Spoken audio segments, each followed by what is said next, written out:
That cloud isn't a dog. Have you ever stared up at the sky, watching clouds drift by? 1 minute, it's just a puffy white mass. The next, you swear it's a giant fluffy dog chasing an imaginary cat.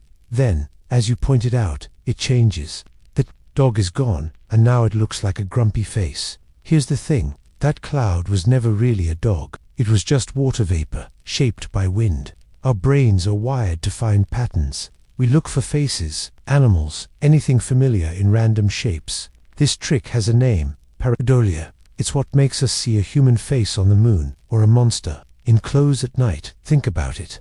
Early humans might have seen faces in rocks, or figures in constellations. That's how stories started. They wanted to understand their world, to give meaning to random things. Our brains still do that. It's a survival instinct. Spotting a pattern, even a false one, could mean spotting danger or food. So you see a face in your toast, or hear words in radio static.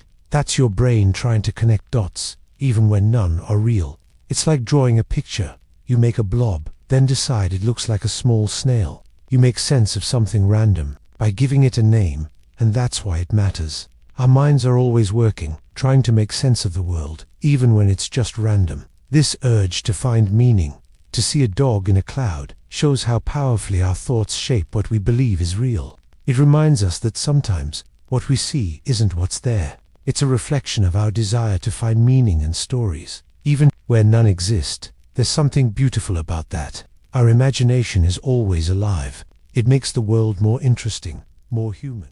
Your eyes can trick you. Have you ever looked at something and felt like your own eyes were playing tricks on you? Maybe a pattern seemed to move, or two colors looked different, even though they were exactly the same. Here's the thing, our eyes don't just see, they collect light, but our brain tries to make sense of that information. And sometimes, our brain gets it wrong. For centuries, deep thinkers wondered about this. They questioned if what we see is truly real, or just our brain's best guess. Ancient Greek philosophers, for example, asked if the world was exactly as their eyes showed it. They understood that what we perceive might not be the complete picture. It's like our brain draws a map, but sometimes it makes a mistake. Think about optical illusions. You know, those pictures where straight lines look bent, or a still image seems to wiggle. Your eyes send the raw data to your brain, but because of other lines around them, your brain interprets them as crooked. It's not a flaw in your eyes, it's how your brain processes what's around you. Or, imagine a drawing where you can see both an old woman and a young woman. For a moment, you might only see one. Then suddenly your brain flips, and you see the other. Both were always there, but your brain chose one first. This can help you understand something big. Our daily reality is often a story our brain tells us based on what our senses pick up. It's a powerful story, but it's not always the full truth. So, when reality feels like a lie, maybe it's just your amazing brain trying. It's best to make sense of a world that's more complex and surprising than we often realize. It reminds us to be curious, and to sometimes look beyond just what's right in front of our eyes. The ground isn't flat. Have you ever looked out across a wide open field, or watched a train disappear into the distance, and felt like the world was perfectly flat? It looks that way, doesn't it? Like you could walk forever in a straight line, and the ground would just keep going, even and level. But here's the thing, it's not. The ground you're standing on, the whole Earth, is actually a giant ball, a sphere, constantly spinning through space. For a long time, thousands of years ago, most people believed the world was flat. Imagine that. They thought if you sailed too far, you might just fall off the edge. It's hard to blame them. When you're standing on it, it certainly feels flat. But clever thinkers, like the ancient Greeks, started to notice small clues. They saw how ships disappearing over the horizon would lose their hull first, then their mast, as if sinking into a curve. And they figured out shadows during solstices. People like Aristotle and Eratosthenes used observations in math, not just feelings, to realize the world was round. Think about standing on a soccer ball.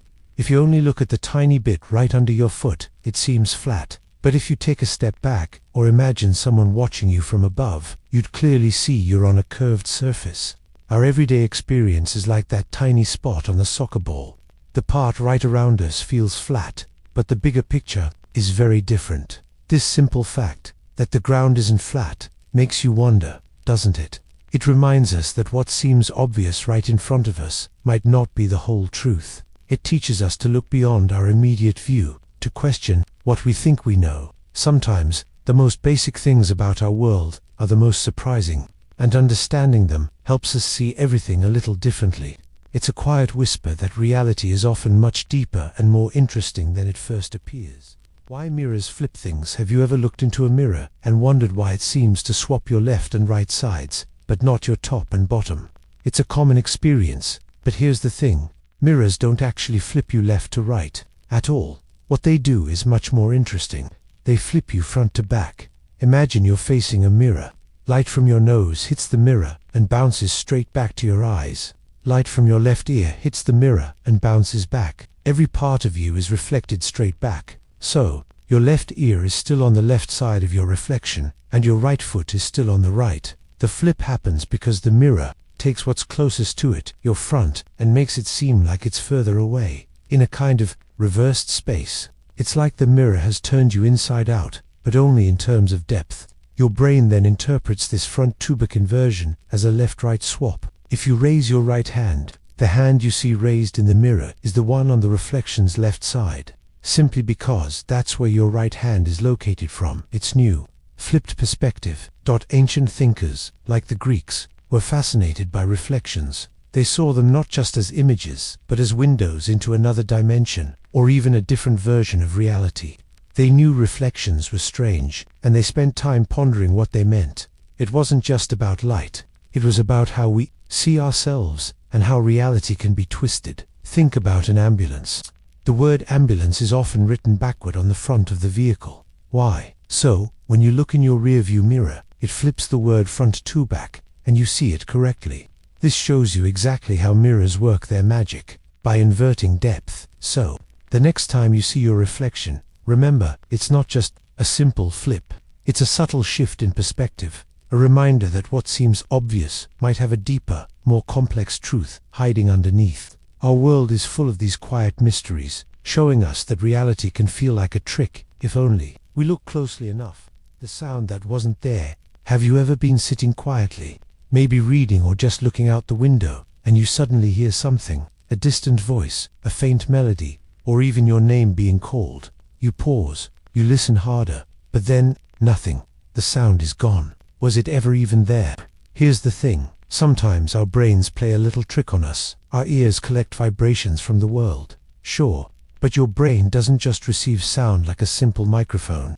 Instead, it's like a super detective, constantly trying to make sense of all the noises around you. It fills in gaps. It tries to find patterns, and sometimes it gets it wrong. It creates a sound, or a meaning for a sound, that isn't really out there in the world. For a long time, people just thought our senses were like windows. You see what's there, you hear what's there. Simple, but philosophers, people who think deeply about life, started wondering, what if our senses aren't perfect windows? What if our own minds add things, or even change what's coming in? This idea, that what we think is real might be partly made up by our own heads, has been around for a very long time. It makes you pause, right? Think about your phone. You're sitting there, maybe doing homework, and you suddenly feel your phone vibrating in your pocket. You reach for it, pulling it out, but the screen is dark. No message, no call. It's a phantom vibration. Your brain, used to that feeling, can sometimes trigger it, even when the phone isn't actually moving. It's like your brain expects the vibration, so it creates the sensation for you. The sound that wasn't there, or the vibration that wasn't there, shows us something cool and also a bit strange. It reminds us that our reality isn't just a perfect copy of the outside world. Our brains are active creators, always building our experience, trying to make sense of everything. So, the next time you hear a sound that disappears, maybe take a moment. It's not just a weird moment. It's a peek into how amazing and complicated your own mind is quietly shaping the world you live in, one tiny perceived sound at a time. It's a powerful thought, really. That famous quote. Not so true. Whoever thought about those famous sayings, the ones everyone knows, like an apple a day keeps the doctor away, or what doesn't kill you makes you stronger. They sound wise, don't they? We accept them as truth. But what if reality is trickier than we think? Sometimes, a quote or belief gets repeated so much, it feels like a fact, even if not true. It's like a story passed down, changing a little each time. The last person hears something different from the first. This happens with big ideas, too. It shapes what we believe is real. Think about history. For thousands of years, people believed the sun went around the earth. It felt like a solid truth. That's what it looked like, and what everyone said. It was their reality. But then, thinkers like Copernicus and Galileo questioned it. They looked closer. They found a different truth. Their new ideas changed everything, even if letting go was hard. Here's a common one. The idea that we only use 10% of our brain. You've heard it. It sounds exciting, right? Like hidden potential is waiting inside us. But here's the thing. It's not true. Brain scans show we use most of our brain, even when resting. Different parts light up for different tasks, but it's all working. This 10% rule is a myth that became a widely accepted fact. So, when something feels like a solid truth, maybe it's good to pause, to wonder, to ask, where did this idea come from? Is there another way to see it? This isn't about always doubting, it's about quiet curiosity. What we think is real can just be a story heard too many times. There's a calm power in knowing you can look for your own truth. Your brain fills in blanks. Have you ever looked at a picture where parts are missing, but your mind just knows what's supposed to be there? Or maybe you've heard a song in the static of a radio, even though it wasn't really playing. Here's the thing, your brain doesn't just passively record the world around you. It's actually quite the active artist, painting in the details and connecting the dots. Think of it like this. Your brain gets bits and pieces of information from your eyes and ears. Instead of waiting for every single detail, it takes shortcuts. It uses what it already knows, what it expects to see or hear, and what's happened before to fill in any gaps. It predicts. So, a lot of what you experience as real is actually your brain's best guess. People have wondered about this for thousands of years. Ancient thinkers questioned if we truly see the world as it is, or if our minds are always shaping what we perceive. They asked, is what I see out there, or is it a picture my brain built inside my head? A simple way to see this in action is with words. If I show you a sentence with a few letters missing, like th_q_ic, br_wnf_x, you can still read it perfectly, right? Your brain doesn't stop and ask for the missing letters. It instantly fills them in based on context and your past experience. With words, it's not magic. It's your brain being efficient. It's working so fast to make sense of the world that it often completes the picture before you even realize anything was missing.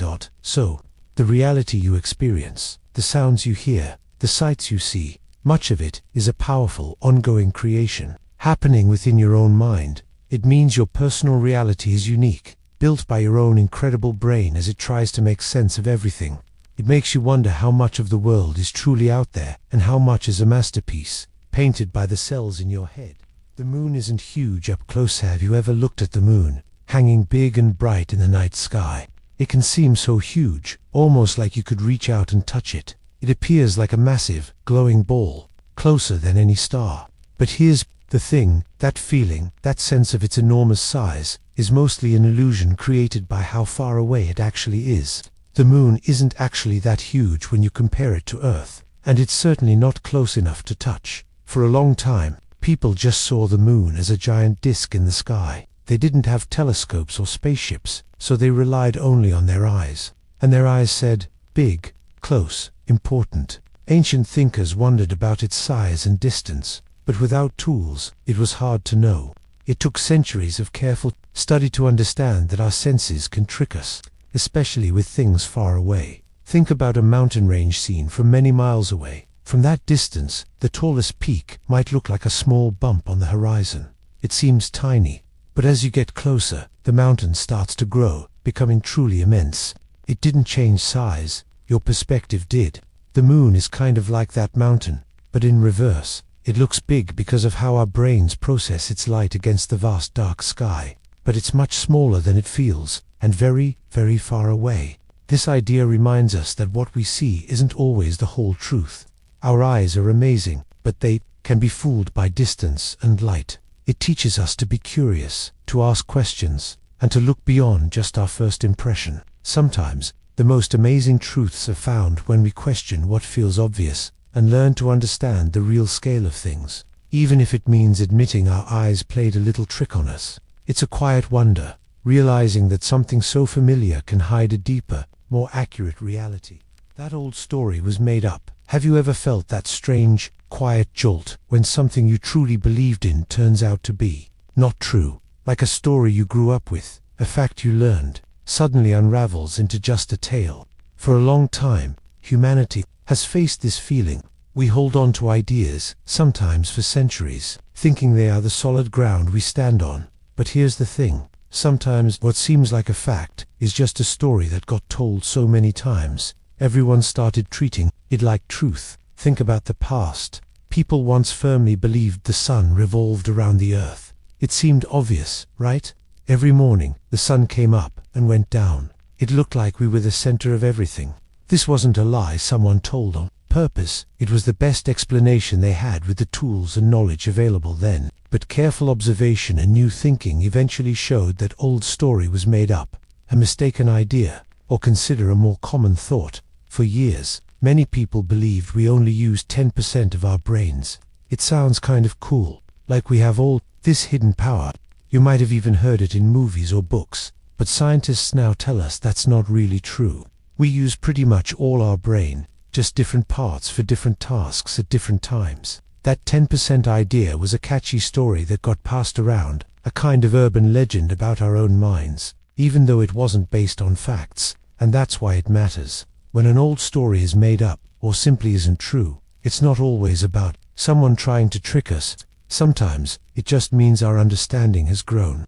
It means we've learned more, seen things differently, or questioned what seemed obvious. It's a quiet reminder that the world is always unfolding, and our ideas about it can, and often should, change. It's a brave thing to accept that what we once held dear might just be a whisper from the past, waiting to be updated by a new truth.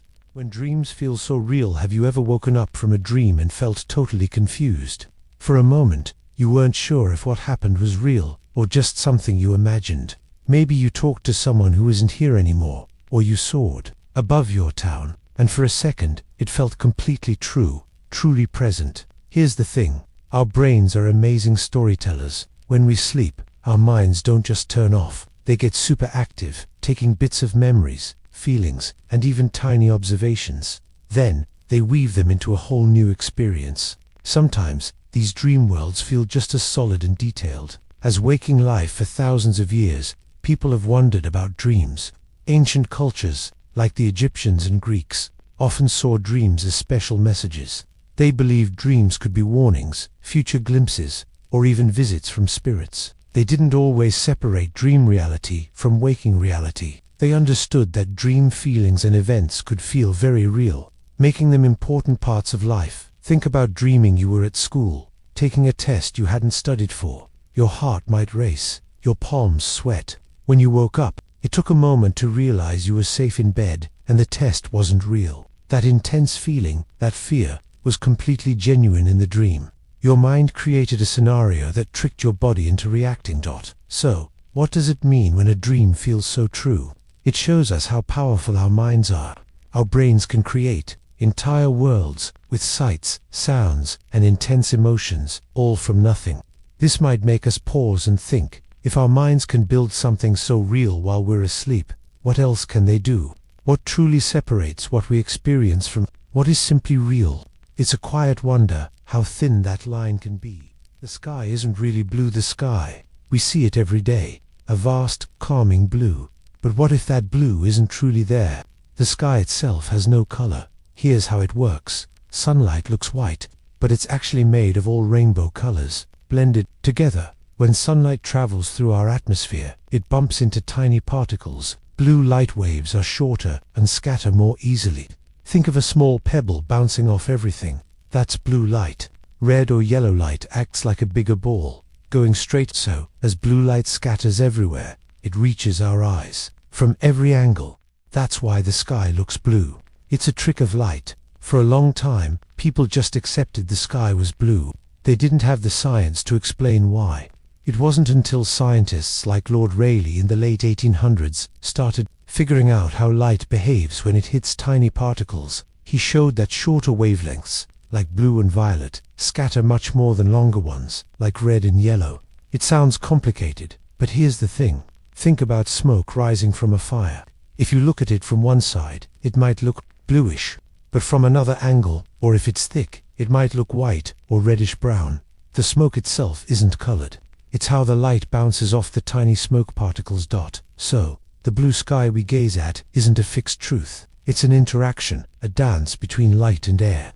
It reminds us that what we perceive with our own eyes isn't always the full story. Sometimes, reality is more about how things are reflected, how they scatter, and how our senses put it all together. It makes you wonder what else we might be seeing in a way that isn't quite what it seems. Why time speeds up. Sometimes have you ever wondered why time seems to play tricks on us? One minute, you're just starting something fun, and the next, hours have vanished. But then, an hour in a boring class can feel like it stretches on forever. So, why does time speed up or slow down inside our minds? Here's the thing. Our brains don't just measure minutes on a clock. They also measure how much new information we're taking in, how we feel, and how much attention we're paying. When you're excited or completely focused on something you love, your brain is processing a lot of interesting stuff. It's like your mind is racing, and because it's so busy and engaged, it doesn't really notice the clock ticking. The moments feel packed, but the overall time feels short. People have thought about this for thousands of years. Ancient thinkers, long before smartphones, noticed that time wasn't just a steady march of seconds. They knew it also felt different depending on what was happening. Even great scientists like Albert Einstein explored this. He showed us that time isn't a fixed thing for everyone.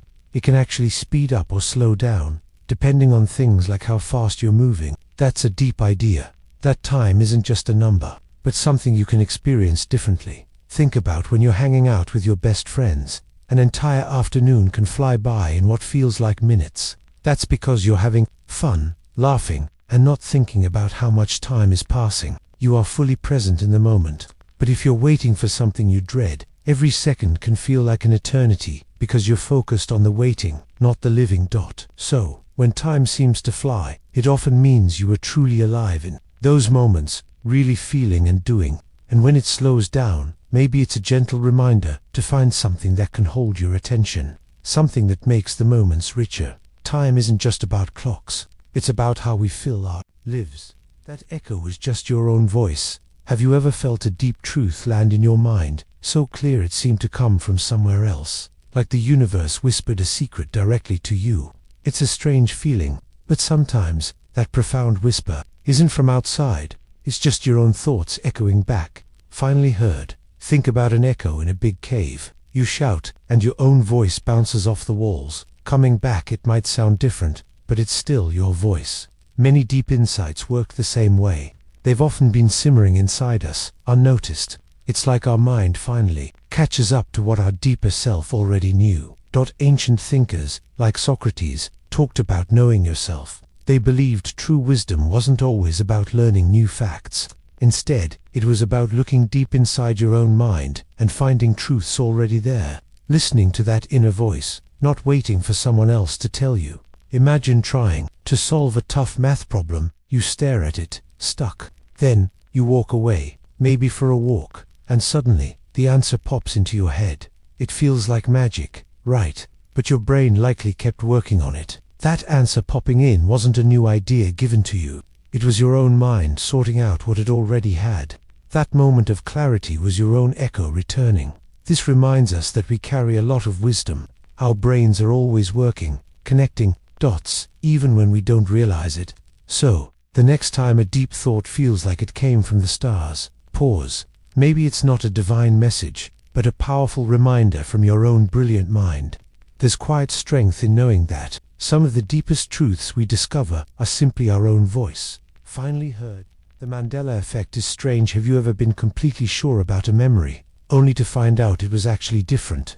That feeling of your own mind playing tricks, while others remember the same wrong thing, is what we call the Mandela effect. It's when a large group of people strongly recalls something one way, but the historical facts show it's always been another. The name comes from a strange event, Many people vividly remembered Nelson Mandela dying in prison during the 1980s. They recalled news reports, memorial services, everything. But the truth is, he lived much longer, was released from prison, and became South Africa's president, passing away in 2013.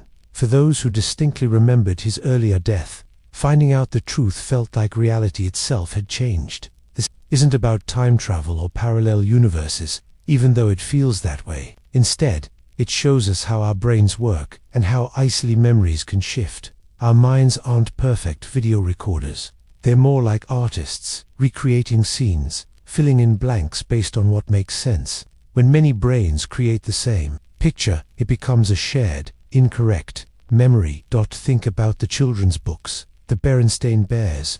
For years, many people, maybe even your parents or older friends, remember the name spelled with an E. But if you look it up, it's always been Berenstain with an A. It's a small difference, but for many, it feels like their whole past just changed. It makes you wonder if what we assume is fixed and real might be more fluid. So here's the thing, if so many people can misremember the same detail, what does that say about our shared reality? It reminds us that our memories, while precious, are also quite fragile. And sometimes, what feels like an undeniable fact might just be a whisper from a shared dream, making us question the very ground we stand on.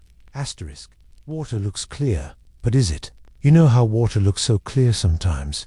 Like when you pour a glass from the tap, and it just sparkles. It seems completely pure, right? You can see straight through it. It seems simple, honest, and totally empty of anything else. But here's the thing. Even though it looks clear, that water is almost never just water. It holds tiny minerals, maybe even microscopic particles you can't see with your eyes. It's got a whole unseen world bubbling within it, even when it looks perfectly plain. This idea that something appearing simple might actually be much more complex has bothered thinkers for a long, long time. Way back, ancient Greek philosophers like Plato talked about how we see the world. He used a famous story about people stuck in a cave, only ever seeing shadows on a wall. To them, those shadows were everything.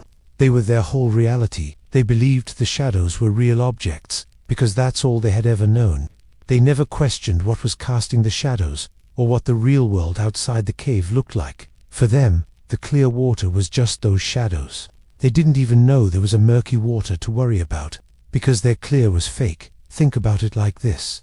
Have you ever looked at a picture online and thought you knew exactly what was going on, only to find out later it was cropped or edited, showing just one small part of a bigger story? Or maybe you thought a friend was mad at you because of a certain look, but then they told you they were just tired. The clear picture you saw, or the clear expression on their face, wasn't the full truth. It wasn't the whole reality. So, when we look at our own world, what do we take for granted as clear? What do we see through, assuming it's empty, when it might actually be full of hidden things, hidden reasons, or hidden truths? It makes you wonder, doesn't it? Maybe a lot of what we believe is clear is just like that glass of water, transparent on the surface, but holding so much more beneath, waiting for us to look closer. We just need to remember to ask if what we see is really all there is. Your memory plays games. Have you ever been completely sure something happened, only for someone else to remember it totally differently? It's a strange feeling, like reality just wobbled. Here's the thing about memory. It's not like hitting record on a video camera. Our brains don't just store exact copies. Memory is more like a storyteller. It takes bits, fills gaps, and sometimes changes details without us knowing. Thinkers have wondered about this for ages, thousands of years ago. Philosophers like Plato explored how we know what's real. They questioned if what we see and remember is the whole truth. Today, science shows how memory actually works. Our brains rebuild memories each time we recall them. So, when you think about your past, you're not just pulling a file. You're rebuilding that moment.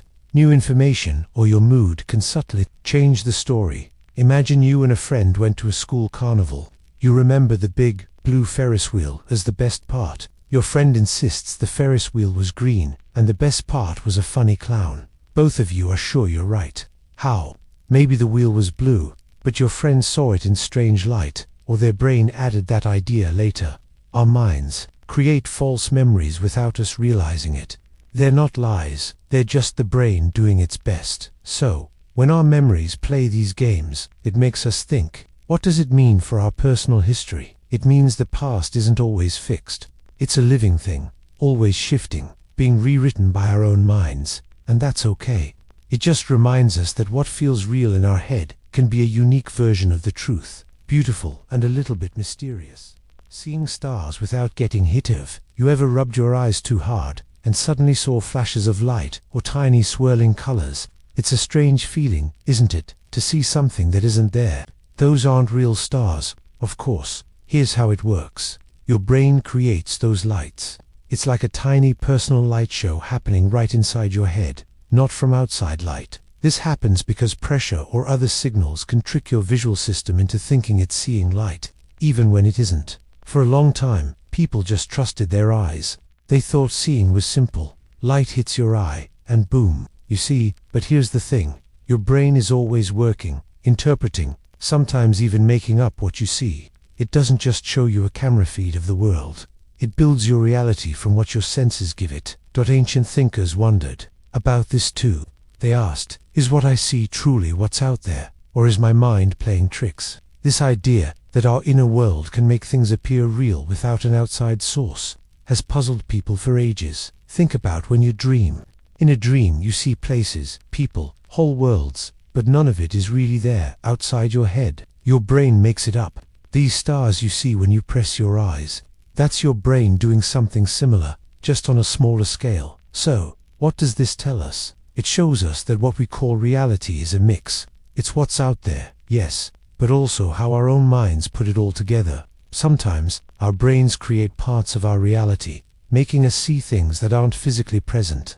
This quiet reminder means our perception holds immense power, gently bending what we believe to be true, making reality feel a little less fixed than we might think. The sun isn't yellow. Think about the sun. What color do you see? Most likely you'd say yellow, maybe orange, right? But here's the thing. The sun isn't actually yellow. It's white. If you were floating in space, outside Earth's atmosphere, the sun would look like a brilliant, pure white light. It puts out all the colors of the rainbow equally, and when those colors combine, they make white dots. So, why does it look yellow to us down here? It's because of Earth's atmosphere. Our air is full of tiny particles and gases. When sunlight hits these particles, the light scatters. Blue and violet light scatter more easily than red or yellow light. This is called Rayleigh scattering, and it's why the sky looks blue during the day. All that blue light is being bounced around in every direction. When that blue light is scattered away, what's left for our eyes to see directly from the sun? More of the yellows, oranges, and reds. So, the sun appears yellowish. For a long time, people just accepted the sun as a yellow orb in the sky. They didn't have the tools or the knowledge to understand how light worked. This shows us that what seems obvious can sometimes be a trick of our surroundings. It's like looking at a clear glass of water. It looks completely clear, right? But if you shine a powerful light through it, you might see tiny dust particles you never noticed before. The glass itself is clear, but your perception of it changes with the conditions. This idea that the most familiar things might not be what they seem is a powerful one. It reminds us to question what we see, to dig a little deeper, to look beyond the surface. Our reality is shaped not just by what truly is, but by how we experience it, by the filter of our own world and the conditions around us. What else might we see differently if we just looked from another angle, or with a clearer understanding? We don't use 10% of our brain. Have you ever heard someone say we only use a small part of our brain, like maybe just 10%? It's a pretty common idea, right? It makes you wonder what amazing things we could do if we just unlocked the other 90%. But here's the thing. That idea that we only use 10% of our brain isn't actually true. Think about it. Even when you're just sitting still, maybe reading a book or listening to music, almost all of your brain is busy. Different parts are working together. One part helps you understand the words. Another part remembers things you've learned before. A different area makes sense of the sounds around you. Your brain is always on, always active, even when you're sleeping. It's like a whole city that never really shuts down. This myth probably started a long time ago. Some people think it came from misinterpretations of early brain research. Maybe scientists saw that only a few neurons, which are brain cells, were firing at any one moment. Or perhaps it was a hopeful idea that we all have amazing hidden potential, just waiting to be discovered. The idea became really popular, especially in movies and books, because it sounds exciting. It makes us think about superpowers and incredible intelligence. But here's how your brain really works. Imagine riding a bike. Your brain is doing so many things at once. It's helping your eyes see the road, telling your legs to pedal, keeping your balance, and even planning where you're going next. All these actions need different parts of your brain working together, full throttle. If 90% of your brain was just sitting there, not doing anything, it would be a huge waste of energy. And our bodies are usually pretty efficient. So, instead of a brain with lots of unused space, think of it as a complex, busy network. Every part has a job, even if it's a small one.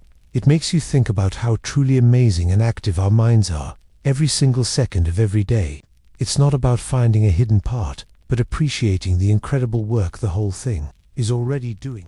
Why hot feels cold sometimes. Have you ever touched something really hot? Maybe a metal railing left in the sun, and for a split second it felt strangely cold, like ice. It's a confusing feeling, isn't it? How can something scorching possibly feel chilly? Our skin has different nerve endings, tiny messengers that send signals to your brain. Some are designed specifically for feeling warmth, telling you when something is hot, and others are for feeling cold, warning you about chilly things. But here's the interesting part. When a temperature gets really extreme, like dangerously hot, it can overwhelm our system. It's like your body's alarm bells for heat are ringing so loud, they accidentally set off the alarm for extreme cold, too. It's a bit of a mixed signal, telling your brain, danger, extreme sensation, and sometimes the brain interprets that as cold, even though the source is hot. People have thought about this for a long time. Even ancient thinkers, like the Greek philosopher Aristotle, noticed how our senses could sometimes play tricks on us. He wondered if what we feel is always exactly what's out there in the world, or if our bodies have a way of interpreting things that isn't always straightforward. Think about when you're washing dishes. If you accidentally turn the hot water tap up to high, so it's almost scalding, your hand might feel it in a strange way. For a quick second, that intense heat might not feel super hot. Instead, it might give you a sharp jolt that feels strangely cold, even though you know for sure the water is very hot. That sudden, confusing feeling is your body's way of getting mixed signals from an extreme temperature, a moment where hot truly feels cold. So, this strange feeling reminds us that our senses are not always a perfect, clear window to reality. They are amazing tools, absolutely, but they work by interpreting the world for us, not just showing it exactly as it is. And sometimes, when faced with something extreme, their best guess isn't exactly what's happening. It makes you pause and think about how much of what we experience day to day is truly out there in the world, and how much is just our brain doing its best to make sense of all the signals it gets. That tree isn't moving. Have you ever just looked at a giant oak tree, standing completely still, and thought, that tree isn't moving? It seems so solid, so quiet. But here's the thing. On a level we can't see, that tree is actually buzzing with tiny, constant motion. Every single thing around us, even your desk or a brick wall, is made of incredibly small particles. These particles, atoms and molecules, are always vibrating, spinning, and bumping into each other. Even when something looks perfectly still, its building blocks are in endless motion. For a very long time, people thought objects were just solid.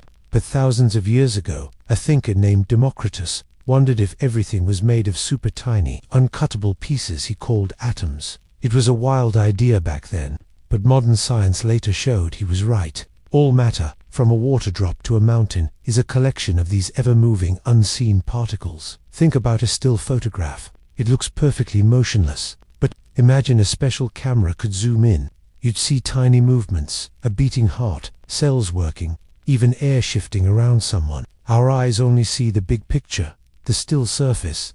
That tree, or your desk, is like that photo. Our normal vision just captures the appearance of stillness. So, when we say something isn't moving, we're just talking about how it looks to us. But beneath that calm, solid surface, reality is a vibrant, never-ending dance of countless tiny pieces. It reminds us there's always more happening than what we can immediately see or feel. It makes you wonder, doesn't it? What other amazing Movements are going on all around us, just beyond our normal sight. The Earth isn't the center. Have you ever felt like you were the center of everything? Maybe in a group, or at a family meal. For a very long time, people thought our planet, Earth, was exactly that, the center of the universe. Imagine looking up at the sky, seeing the sun, moon, and stars all moving.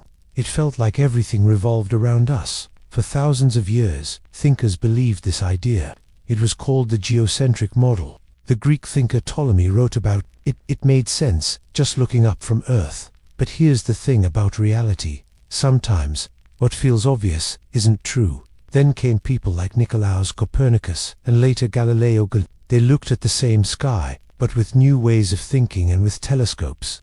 What they found was amazing. The Earth actually goes around the sun, not the other way around. Our planet is just one of many, spinning and orbiting. This was a huge shift, changing how people saw everything, from science to their place in the universe. Think of it like this. You're focused on your own street, your house, your problems. It feels like your world is everything. But then you travel. Maybe you see a huge city, or learn about cultures far away. You realize your street is part of a much bigger town, a bigger country, and a bigger world. Your spot is still important, but it's just one piece of a vast, amazing puzzle. Realizing the Earth isn't the center isn't about feeling small or unimportant. Instead, it's a quiet wonder. It teaches us our true place in the cosmos. We are here, on this beautiful planet, orbiting a star, in a galaxy full of billions of stars. It's a humbling thought, but also deeply beautiful. It reminds us that we are part of something unimaginably grand, and that our understanding of reality can always grow. Your brain ignores your nose. Have you ever walked into a friend's house and noticed a really strong, specific smell? Maybe it's their cooking, or a pet, or just the scent of their home. But if you stay there for a while, perhaps just 10 or 15 minutes, that smell seems to just disappear. It's still there, of course, but your nose doesn't seem to notice it anymore. Here's the thing. It's not your nose that's forgotten. It's your brain. This strange phenomenon is called sensory adaptation. It's how your brain works to keep you from being overwhelmed by constant information. Imagine if you had to constantly process the feeling of your clothes on your skin, or the sound of your own breathing. Your brain is smart. It figures out what's new and important, and what's just background noise. If a smell stays the same for too long, your brain decides it's not a threat or an opportunity, and it simply stops paying attention. It's a quiet editor of your daily experience. People have thought about how our senses work for a very long time. Even ancient philosophers, thinkers like the Stoics, wondered if what we see, hear, or smell is truly real, or if our minds play a big part in creating our reality. They understood that our perception isn't always a perfect window to the world, and that's why this simple trick of the nose matters so much. Think about the smell of your own home. When you come back after being away for a few days, you might suddenly notice how it smells. It's familiar, distinct, but within moments, it fades again, becoming part of the unnoticed background. The scent didn't leave. Your brain just filtered it out. This happens with the subtle scent of your favorite shampoo, or the smell of the classroom you sit in every day. You only notice it when it's new. This small, everyday experience, how your brain ignores your nose, holds a deeper lesson. It shows us that reality isn't just something that happens to us. Our minds are actively shaping, filtering, and even choosing what we perceive. What we think of as solid, unchanging reality is often a finely tuned performance, put on by our own incredible brains. It makes you wonder what other parts of the world are being edited out, right now, without us even knowing. That building looks taller. Have you ever stood far away from a really tall building, and it seemed to stretch endlessly into the sky, almost impossibly tall? Then, as you got closer, it felt big, but maybe not quite as overwhelming. Why does our view of the same building seem to change? Here's the thing. Our eyes and brains work together to create what we call reality. But sometimes our brains use shortcuts to make sense of what we see. One of these is called perspective. It's how things look different based on distance.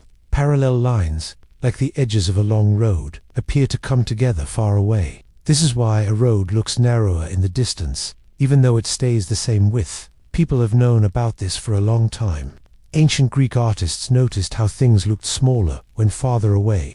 Later, during the Renaissance, artists figured out the rules of perspective. They used these ideas to make their flat paintings look deep and real. This showed that what we see isn't always exactly what is there, but how our brain interprets it. Think about standing on a train track, safely of course. The two parallel rails look like they meet in a point far off on the horizon. We know they don't actually merge. They stay the same distance apart, but our eyes and brain show us a picture where they do. So, when that building looks taller from a distance, or a road vanishes, it's not reality playing tricks. It's our amazing brain doing its job, using built-in rules of perspective. Our experience of the world is shaped by how our minds process everything. What we see isn't just light. It's a careful creation built by our unique way of understanding space. It's a quiet wonder how our minds play with what's true and what just seems true. The sound of silence isn't silent. Have you ever really tried to find true silence? Not just a quiet room, but a place where there is absolutely no sound at all. It's hard to imagine, right? The thing is, silence, as we think of it, almost never truly exists. Our world is always buzzing, even in ways we don't notice. Think about it this way. When you're in a very quiet place, maybe late at night, what do you start to hear? You might hear your own breathing, the soft thump of your heart, or even the rush of blood in your ears. These are sounds from inside you, sounds you usually ignore because the outside world is louder. But even beyond that, there are tiny sounds all around us that our brains just filter out. The faint hum of electricity, the distant traffic, the wind whispering through trees, even the soft vibrations of the earth itself. Our ears are always listening, even when we don't consciously realize it. For centuries, people have tried to find perfect silence. Think of monks in remote monasteries, meditating for hours. They sought this quiet to look inward, to connect with something deeper within themselves, or to find inner peace. They hoped to quiet the mind's noise, which is a very different kind of silence from the absence of sound waves. Their quest showed how important this concept of no noise was for reflection and understanding. Here's an interesting fact. If you put a person in a special room, called an anechoic chamber, designed to absorb all sound, it can be very unsettling. It's so quiet that after just a few minutes, most people start to hear their own internal sounds very loudly.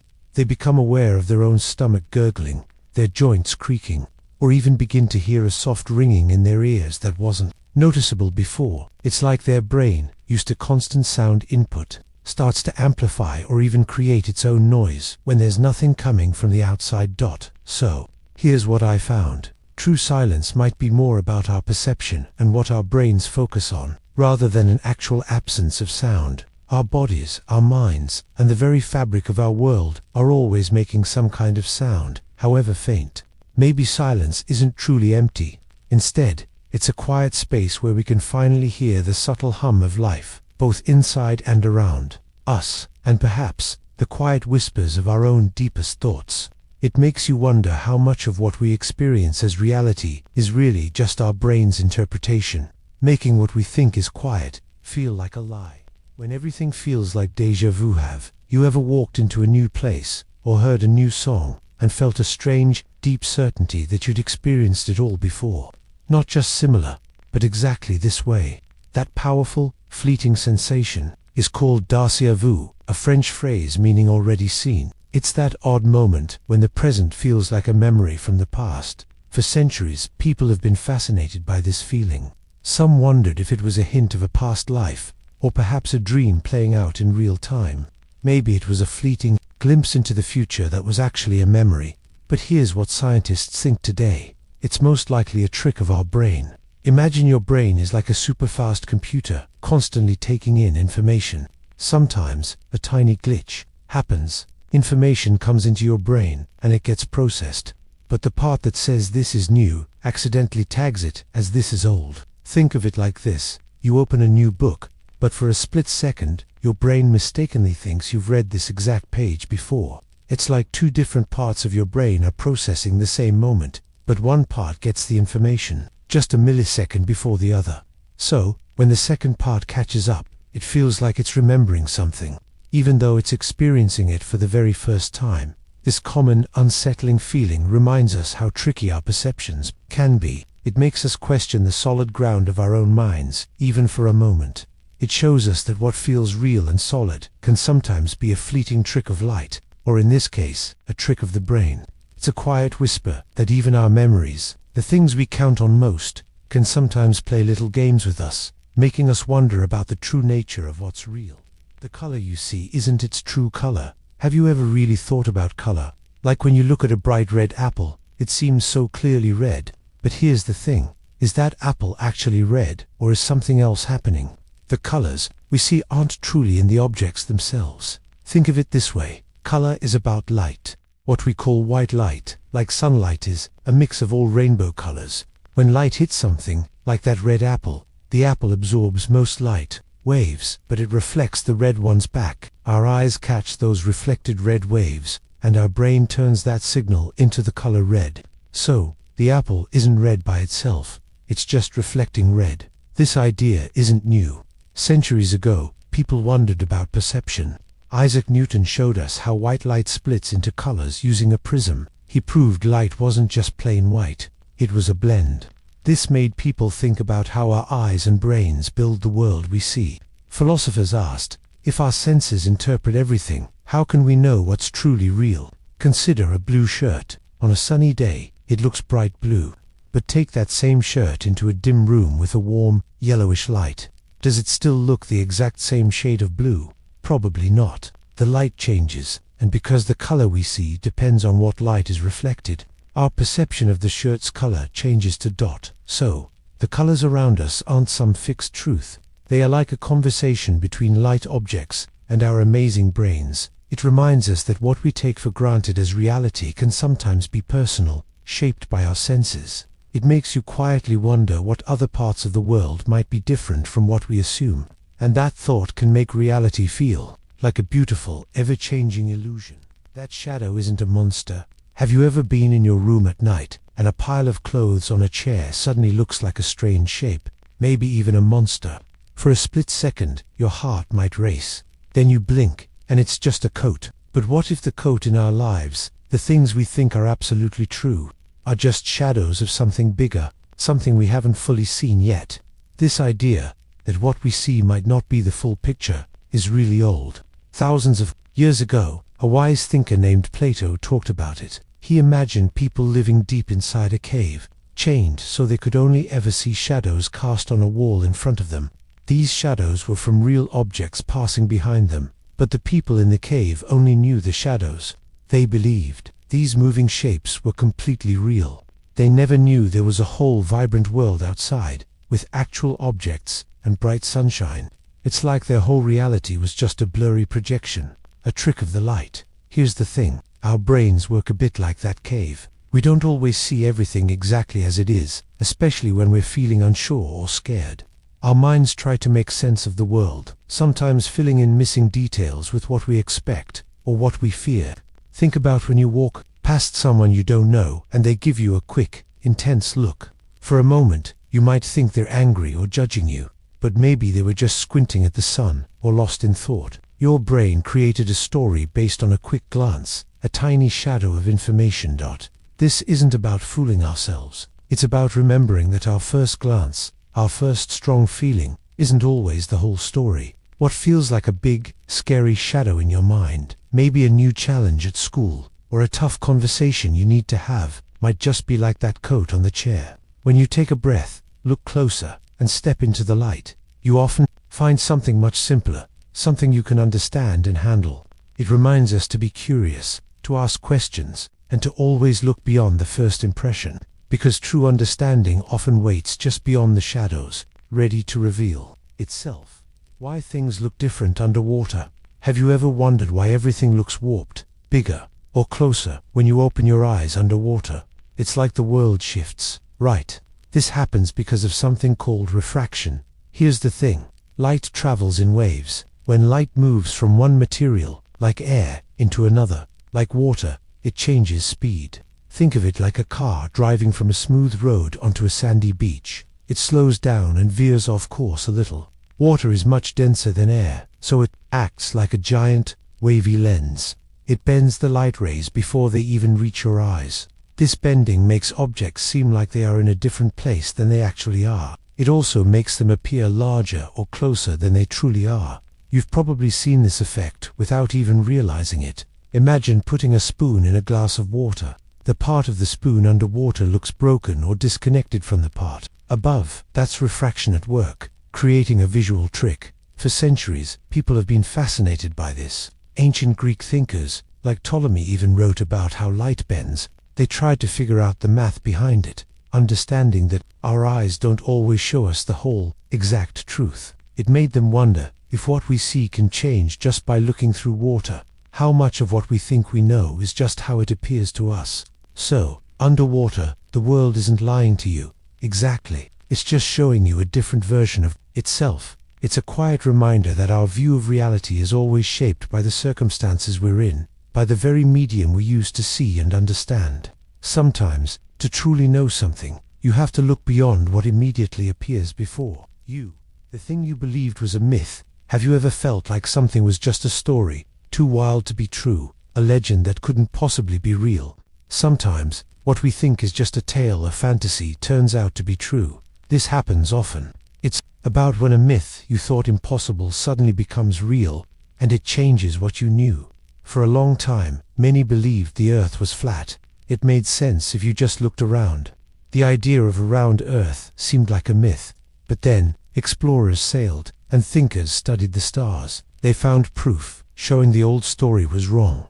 Or, think about black holes. For decades, scientists talked about them like science fiction, powerful, unseen forces. They were just ideas. Then, we found them. We saw the proof. Here's the thing, it's like believing you could never play an instrument well, or be good at a sport. You might think, only talented people do that.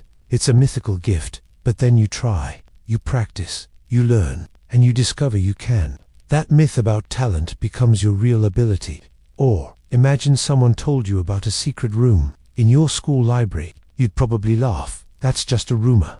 But then, one afternoon, you accidentally push a bookshelf and a hidden door opens. Suddenly, that school myth is a real space. This idea reminds us that reality is larger and more mysterious than what we see or understand now. What seems like fantasy today could become a clear truth tomorrow. It teaches us to keep our minds open, always ready for new discoveries, even the unbelievable ones. Because sometimes, the most astonishing stories are just quiet parts of the world, waiting for us to notice they are not stories at all. Your reflexes can trick you. Have you ever felt like your body reacted faster than your mind could even catch up? Like a sudden flinch, a quick dodge, before you even knew why? This is the amazing power of your reflexes. They are super fast, automatic responses. Your nerves send signals directly to your muscles, often skipping the part of your brain that does the big thinking. It's like a shortcut, designed to keep you safe from danger, acting almost instantly. But here's the thing. Because they are so fast, reflexes don't always get the full story. They work on the first, raw bit of information they get. For thousands of years, people have wondered about this. Ancient thinkers, like those in Greece, questioned if our first quick reactions were always the true story of what was happening. They knew our senses could play tricks, and our bodies reacted before our brains fully understood. It made them wonder, is what we feel instantly always the full truth of reality? Or is there more to it? Something our slower thoughts need to figure out. Think about walking in the dark, and suddenly a small shadow moves quickly at your feet. For a split second, your body might tense, your heart might race, and you might even pull back, thinking it's something dangerous. But then your brain catches up. You realize it's just a leaf blowing past, or your own shadow stretching in a weird way. Your quick reflex made you react, but your thinking mind understood the truth. This shows us something deep about how we see the world. Our fastest reactions are incredible. Yes, they keep us safe in so many ways, but they aren't always the complete picture of reality. Sometimes, the real nature of things, the true story of a moment, only comes clear when we let our thinking mind slow down and catch up. It's a quiet reminder that what seems real in a flash can be very different when we give it a second thought. The speed of light is slow. Have you ever thought about how fast light travels? It feels instant. You flip a switch, and light just appears. But here's the thing, light isn't truly instant. It has a speed limit. Light zips along at about 186,000 miles per second. That's very fast enough to circle Earth 7 times in a second. Yet, in space, this speed begins to feel slow. For centuries, people assumed light was everywhere at once. Scientists then proved light takes time to travel. They found the universe has a cosmic speed limit. Nothing goes faster. Think about looking up at the stars at night. When you see a star, you're not seeing it as it is right now. You're seeing it as it was when its light left that star. That light has journeyed for hundreds, even thousands, of years across vast distances, just to reach your eyes. So, gazing at the night sky, you are looking into the past. Every glimmer is a memory, a message from long ago. Our now is always a tiny piece of history. Reality, in this way, is constantly catching up. It makes you wonder what other subtle differences exist between what we perceive and what truly is, because of how the universe works. That smell was just a memory. Have you ever walked into a place and suddenly smelled something familiar? Maybe your old school hallway, or your aunt's perfume, even if they weren't there. Then, the smell faded. Here's the thing. Sometimes, our brains make us experience a smell that isn't actually in the air. Our mind can create a sensation from thin air, pulled straight from memory. This isn't magic. It's just how our brain works. Our sense of smell is deeply tied to memory and emotion. A scent can instantly transport us back in time, but sometimes, that connection gets so strong, our brain goes a step further. It projects the smell into our present, even if the source isn't there. Think about thinkers from long ago. They wondered about reality. How do we know what's truly real and what's just our perception? This idea of a phantom smell shows how tricky our senses can be. What we perceive isn't always a direct mirror of the world outside. Our brains are always interpreting, filling in gaps, and sometimes even inventing. Imagine this: you're home, and you suddenly smell freshly baked cookies. It's exactly like your grandma's kitchen on a holiday. For a moment, you might look around, expecting warm treats, but then you realize no one is baking. Your grandma isn't visiting. That comforting smell wasn't from an oven. It was your brain playing back a beloved memory so vividly it became real to your nose. It's a reminder of how incredible our minds are. They don't just record experiences, they can recreate them, making us feel things not physically present. And that's why it matters. It makes us pause and consider how much of what we experience is truly out there, and how much is shaped, even conjured by our own minds. Our brains are always building our own unique version of reality. The iceberg's hidden part. Have you ever looked at an iceberg? It's massive, right? But here's the thing, you only see a tiny part of it. Most of that giant chunk of ice is hiding underwater, completely out of sight. It's the hidden part. That holds most of the weight and controls how the iceberg moves. Our world works a lot like that. What we see and experience every day is often just the very tip of something much, much bigger.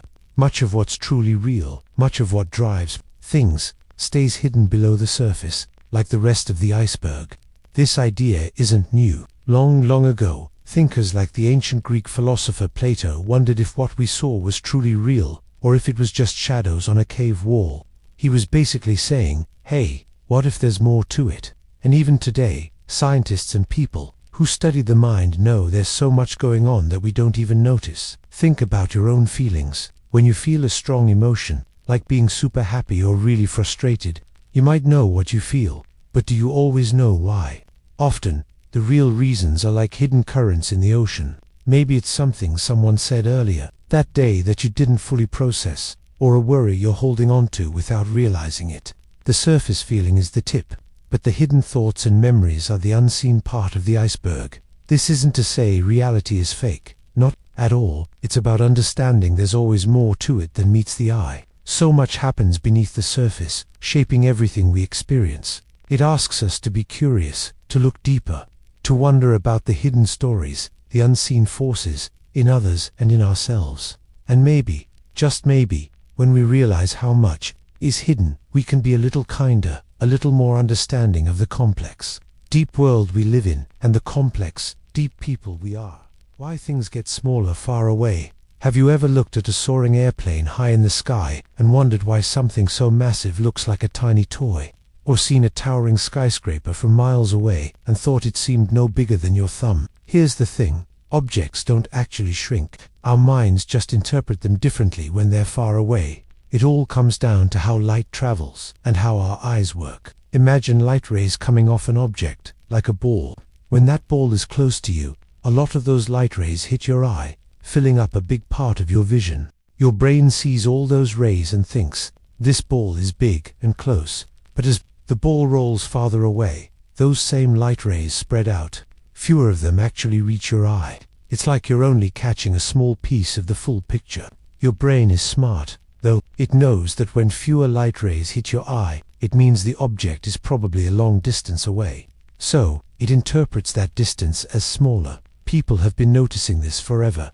Ancient artists, like those from Greece and Rome, started to figure out how to paint things to make them look far away on a flat wall. They had to understand this rule of perspective, how objects appear to get smaller and lines seem to come together in the distance. They realized it wasn't a trick, but a basic part of how we see the world. Think about standing on a long, straight road. Even though the sides of the road are always the same distance apart, when you look far down it, they appear to get closer and closer until they meet in a point on the horizon. This is the same idea at play. So, when something appears to shrink with distance, it's not a lie. Reality is telling you. It's just your own amazing eyes and brain working together, using clues to build the picture of the world around you. It reminds us that our personal view of things is shaped by many factors, including how far away we stand from them. What we see is often a perspective, not always the whole truth, and that thought can be very deep indeed. The map isn't exactly right. Have you ever looked at a map and thought, is this really what the world looks like? Or maybe you've used an old map, only to find that things have changed. Here's a deep idea. The map we hold in our minds, the one we use to understand reality, is never the exact territory itself. Think about it this way. Our ideas, our beliefs, even what our senses tell us, they are all like a map. They help us navigate, to make sense of what's around us. But they aren't the actual ground beneath our feet, the actual sky above, or the true feelings inside another person. Our minds create a picture, a version of reality. People have thought about this for thousands of years. Ancient thinkers wondered if what we saw and heard was truly real, or just a shadow. They understood that our minds create a specific view of reality, but that view might not be the whole truth. It's like looking at a photograph of a beautiful mountain. The photo is a way to see the mountain, to remember it, to share it. But no matter how clear that photo is, it's not the cool wind on your face, or the smell of pine trees, or the sound of your footsteps crunching on rocks. The photograph is the map. The real mountain is the territory. This idea means we should always be a little curious, always ready to learn more. Our own personal map of the world is always being drawn, always being updated. It's okay if it's not perfect, or if it changes. It simply means there's always more to explore, more to understand, and perhaps more hidden paths to discover. And that's a pretty amazing thought, isn't it? It means reality is bigger and stranger than we can ever fully grasp. We can keep searching, keep wondering, and find a quiet kind of beauty in that endless discovery. The map isn't exactly right. Have you ever looked at a map and thought, is this really what the world looks like? Or maybe you've used an old map, only to find that things have changed. Here's a deep idea. The map we hold in our minds, the one we use to understand reality, is never the exact territory itself. Think about it this way. Our ideas, our beliefs, even what our senses tell us, they are all like a map. They help us navigate, to make sense of what's around us. But they aren't the actual ground beneath our feet, the actual sky above, or the true feelings inside another person. Our minds create a picture, a version of reality. People have thought about this for thousands of years. Ancient thinkers wondered if what we saw and heard was truly real, or just a shadow. They understood that our minds create a specific view of reality, but that view might not be the whole truth. It's like looking at a photograph of a beautiful mountain. The photo is a way to see the mountain, to remember it, to share it. But no matter how clear that photo is, it's not the cool wind on your face, or the smell of pine trees, or the sound of your footsteps crunching on rocks. The photograph is the map. The real mountain is the territory. This idea means we should always be a little curious, always ready to learn more. Our own personal map of the world is always being drawn, always being updated. It's okay if it's not perfect, or if it changes. It simply means there's always more to explore, more to understand, and perhaps more hidden paths to discover. And that's a pretty amazing thought, isn't it? It means reality is bigger and stranger than we can ever fully grasp. We can keep searching, keep wondering, and find a quiet kind of beauty in that endless discovery. Your brain sees patterns everywhere. Have you ever looked at a cloud and seen a dog or a face in the moon? It's a common experience, right?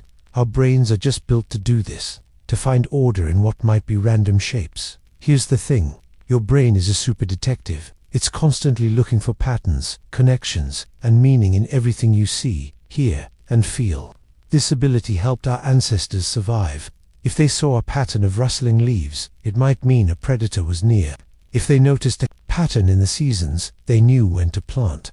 This skill is amazing, but it also means our brains sometimes see patterns that aren't actually there. It's like our brain gets too good at its job. Humans have always done this. Think about ancient people. They saw constellations in the stars, figures like bears or hunters. Even though those stars are light years apart and have no real connection, they used these patterns to tell stories, guide journeys, and understand the world. This desire to find meaning, even in the unknown, is deeply human. It shows how much we want the world to make sense. Think about when you're flipping through TV channels quickly. You swear you heard your name or a specific word in the jumble of sounds. Or maybe you've heard a song playing backward and suddenly heard a hidden message. It's not really there, but your brain, eager to find a pattern, fills in the gaps. Our minds are always trying to connect the dots, sometimes with dots that don't actually exist. So, what does this tell us? It tells us that our reality is often shaped by our brain's powerful pattern-seeking tools. What we see as a clear truth might sometimes be our brain making sense of chaos. It's a quiet reminder that the world around us is not always exactly as we see it, and that's why it matters. Understanding this helps us question our own perceptions, making us a little more thoughtful about what we truly believe. That coincidence was wild. Have you ever had one of those moments where something just lines up perfectly? Like you're humming a song in your head, and then it plays on the radio the next second. Or you're talking about someone you haven't seen in years, and then you bump into them around the corner. These aren't just chances. They're called coincidences, and sometimes they feel so strange, so impossibly perfect, that reality itself seems to wink at you. Here's the thing, a coincidence is when two or more things happen at the same time, but they don't seem to be connected in any clear way, yet they feel meaningful to us. For a long time, thinkers have wondered about this. A famous thinker named Carl Jung called some of these moments synchronicity.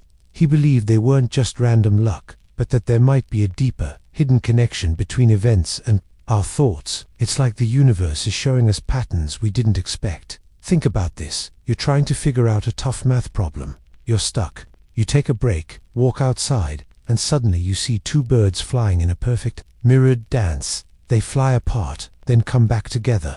And just like that, an idea for the math problem clicks in your head. The birds didn't cause the math solution, but the timing felt connected. It felt like a sign. These moments can make us pause. They make us wonder if there's more to the world than what we see or logically understand. Are they just chance? Or do they hint at a quiet order, a secret language the universe speaks? It's a gentle reminder that even in a world that feels random, there are these surprising echoes, these perfect overlaps, that make us feel a little more connected to everything. They make us curious about the unseen threads that tie our lives together. The world isn't always what it seems. Have you ever looked closely at something, and then, a moment later, realized it was completely different from what you first saw? Like a shape in the shadows that looked like an animal, but was just a coat on a chair. This feeling, this sudden shift in what we believe is real, happens more often than you might think. It's about how our minds take in information from the world. Sometimes, our brains make quick guesses based on what they already know. But here's the thing. Those guesses aren't always right. For thousands of years, people have wondered about this. Ancient thinkers, like a Greek philosopher named Plato, imagined people living in a cave, only ever seeing shadows on a wall. They would think the shadows were real, because that's all they ever knew. It wasn't until someone left the cave that they saw the true world. This old story tells us that what we experience, what our eyes and ears tell us, might only be a small part of a much bigger truth. Think about a mirage you might see on a hot road. Far away, it looks like there's water shimmering on the pavement. You might even feel hopeful, thinking relief is near. But as you get closer, the water disappears. It was never actually there. Your brain, playing a trick because of how light bends in hot air, created that image. It's a perfect example of how our senses can mislead us, how what looks solid and true can simply vanish, and that's okay. This feeling, this moment when reality shifts, isn't something to fear. Instead, it's an invitation. It invites us to look closer, to ask questions, to wonder what else might be hidden just beyond what we can immediately see. It teaches us that understanding the world is an ongoing journey, full of surprising discoveries, where the most interesting truths are often found when we dare to look past the obvious. When a joke goes too far, what happens when something meant to be light, meant to bring a smile, suddenly feels heavy instead? It's a strange moment when humor crosses a line. A joke is supposed to be harmless, right? It's supposed to make people laugh, to connect us. But sometimes, words, even playful ones, carry more weight than we intend. It's about intent versus impact. You might mean no harm, but your words can still cause it. And this isn't a new idea. People have thought about this for a long time. They knew words were powerful tools. They could build up or tear down. Humor, in its best form, brings us together. It helps us see things in a new way, or find joy in common ground. But here's the problem. When humor is used to put someone down, or to pick at a weakness, it stops being funny. It becomes something else entirely. It can feel like a small betrayal. Think about a group of friends joking around. Someone makes a comment about another person's new haircut. Maybe they think it's just light teasing, but that person might have spent hours feeling nervous about it. Or maybe they're already feeling a bit down, even before the comment. The joke, even if it was meant innocently, lands like a punch. It hurts. Deep down, the reality of the moment shifts for them. What was a joke for one becomes a source of real pain for another. Here's the thing. The feeling of safety, the trust in that friendship, can crack in that instant. It makes you wonder, doesn't it, how easily a simple truth, that a joke is just a joke, can bend until it's a lie. How a good intention can be lost in translation. It's a quiet reminder to be gentle with our words, to really think about how they might land on someone else. Because sometimes, when a joke goes too far, it shows us a harsh, unexpected truth, that our reality is shaped not just by what we mean, but by how our words are truly felt by others. And that's why it matters to choose kindness, even when trying to be funny.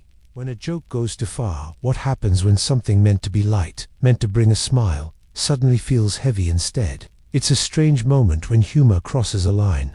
A joke is supposed to be harmless, right? It's supposed to make people laugh, to connect us. But sometimes, words, even playful ones, carry more weight than we intend. It's about intent versus impact. You might mean no harm, but your words can still cause it. And this isn't a new idea. People have thought about this for a long time. They knew words were powerful tools. They could build up or tear down. Humor, in its best form, brings us together. It helps us see things in a new way, or find joy in common ground. But here's the problem. When humor is used to put someone down, or to pick at a weakness, it stops being funny. It becomes something else entirely. It can feel like a small betrayal. Think about a group of friends joking around. Someone makes a comment about another person's new haircut. Maybe they think it's just light teasing, but that person might have spent hours feeling nervous about it. Or maybe they're already feeling a bit down, even before the comment. The joke, even if it was meant innocently, lands like a punch. It hurts. Deep down, not the fake smile you missed. Have you ever looked at someone and just known they weren't truly happy, even if they were smiling? It's a strange feeling, isn't it? Like a tiny ripple in the air, a sense that something doesn't quite fit. We're talking about the difference between a real, joyful smile and one that's just put on.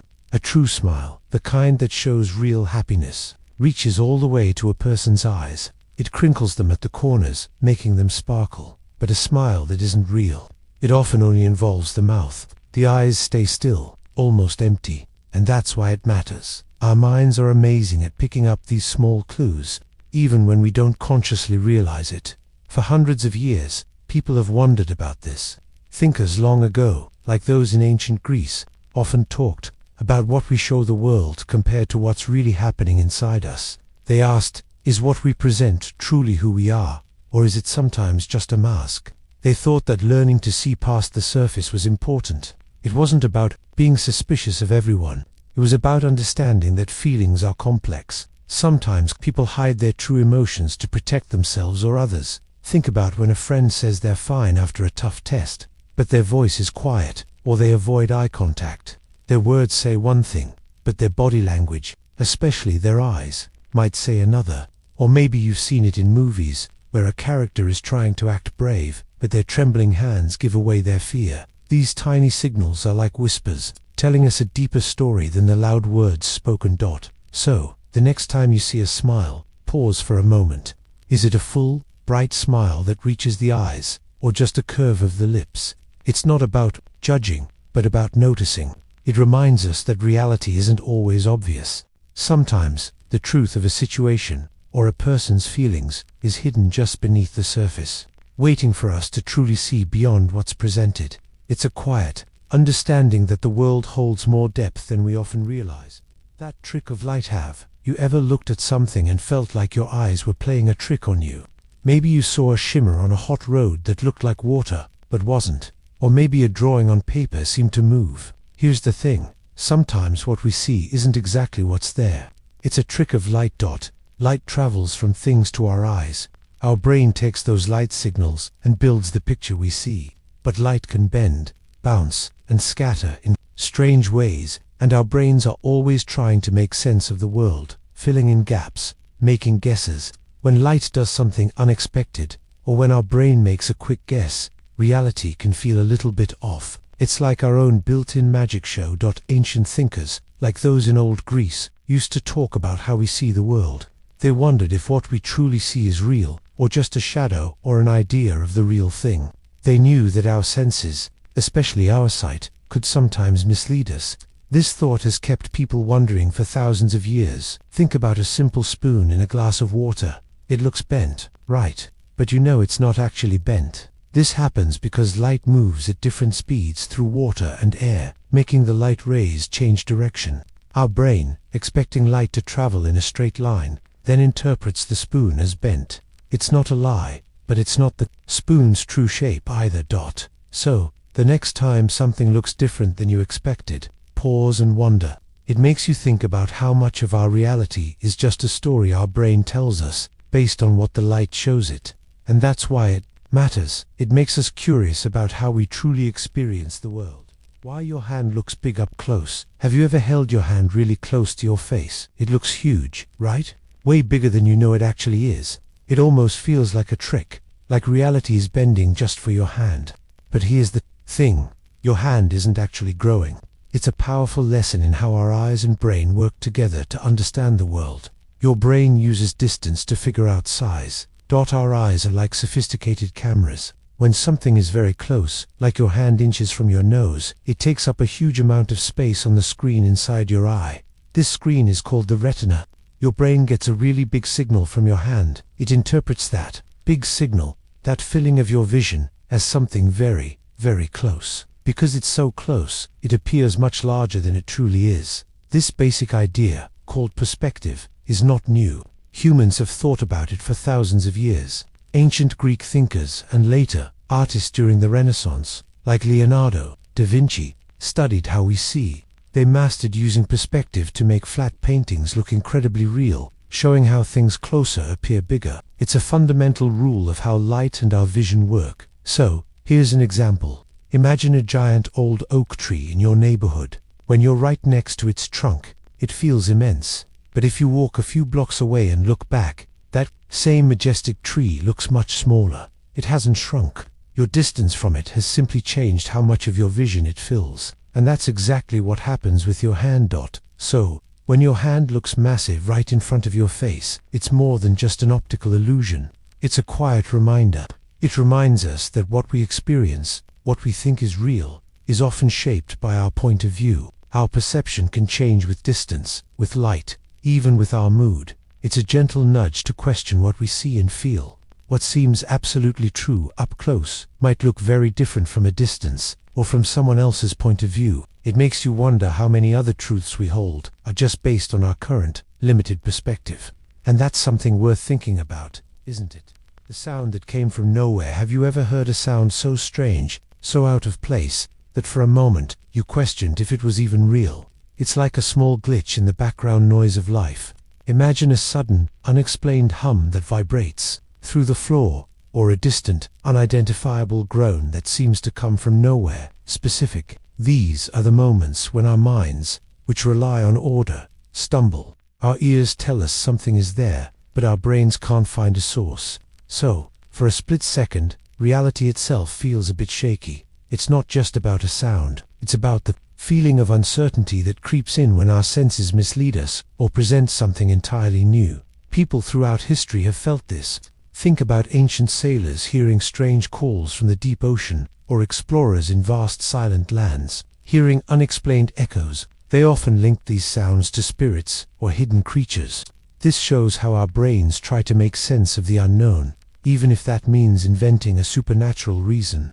Philosophers have long wondered how much we truly know about the world, and how much is just our brain's best guess. The world is full of things we don't fully understand, and that's okay. Here's an example. Imagine you're alone in your room, scrolling on your phone, and suddenly you hear a faint melody, like a music box playing far away. You check your phone, it's not from there. You check outside, no one's playing music, it just hangs in the air. For a moment, you might wonder if you imagined it, or if it was real, but completely unexplainable. That feeling of wait, what was that, is exactly it.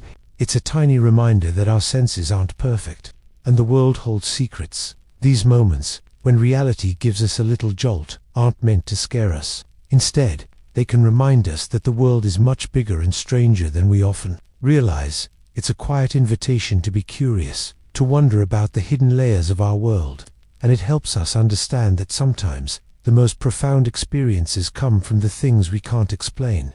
It's a humbling thought, making us appreciate the mystery woven into our everyday lives. That rumor wasn't true. Have you ever heard something, believed it completely, and then found out it was totally wrong? It's a strange feeling, isn't it? Like the ground beneath you shifted. This is about those times when what you thought was a solid fact, a part of your reality, just melts away. It's when a widely held belief, a common story, turns out to be nothing more than a whisper that grew too loud. Here's the thing. Humans have always created stories to make sense of their world. For a long, long time, people across the globe truly believed the earth was flat. That was their reality. If you sailed too far, you'd fall off the edge. It made sense to them based on what they could see. But then, explorers and thinkers started to question, to observe differently. Eventually, it became clear the earth was round. Their entire understanding of the planet, of travel, of the universe even, had to change. What was once true was suddenly not. Think about a rumor that flies around your school. Maybe someone starts saying a certain teacher gives impossible tests, or that a new student is really good at something they've never even tried.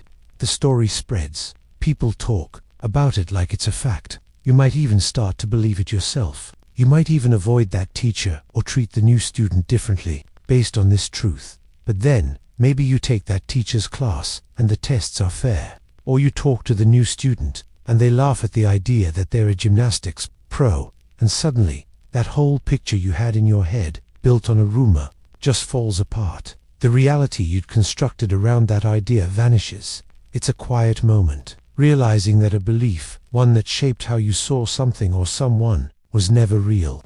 It teaches us something important about how we build our world in our minds. It makes you wonder, what else do I believe that isn't true? It's a reminder to be curious, to ask questions, and to look beyond the first story we hear. Because sometimes, the world we think we know is just a collection of ideas passed around, and not every idea is real. Your eyes lie about movement. Have you ever wondered if what you see is truly what's happening? Our eyes are amazing, but sometimes they play a trick on us, especially when things move. We think we see smooth motion, like a car driving or a bird flying, but here's the strange thing. Your eyes don't actually see constant movement. Instead, they take rapid snapshots, like a super-fast camera. Your brain then stitches these still pictures together so quickly it creates the illusion of smooth movement. Think about it. When you wave your hand, you're not seeing one continuous blur. You're seeing quick changes, and your brain builds the movie. This trick is called persistence of vision. It means your brain holds on to an image for a tiny fraction of a second after it's gone. Ancient philosophers might have puzzled over how we see change, but it wasn't until much later that we really understood this trick of the mind. In the late 1800s, when movies were first invented, people used this exact idea. Early filmmakers took many separate photos, one after another, and then flashed them on a screen quickly. Each photo was still, but because of how our eyes and brains work, we saw a horse galloping or a train moving dot. So when you're watching a cartoon, you're not seeing drawings move. You're seeing thousands of slightly different drawings presented so fast your brain tells you they're alive and dancing. This happens even with everyday things. The spinning blades of a fan seem to blur into a solid circle, but they are just individual blades passing by quickly. It's kind of profound, isn't it? The way we understand things moving is built on a clever illusion our brain creates. It shows us that what feels real and solid can sometimes be a trick of perception, and that's why it matters. Our reality, at times, is a beautiful, necessary lie. The Earth isn't perfectly round. When you picture Earth, what do you see? Probably a perfect blue marble, right? A smooth, round sphere floating in space. But here's the thing.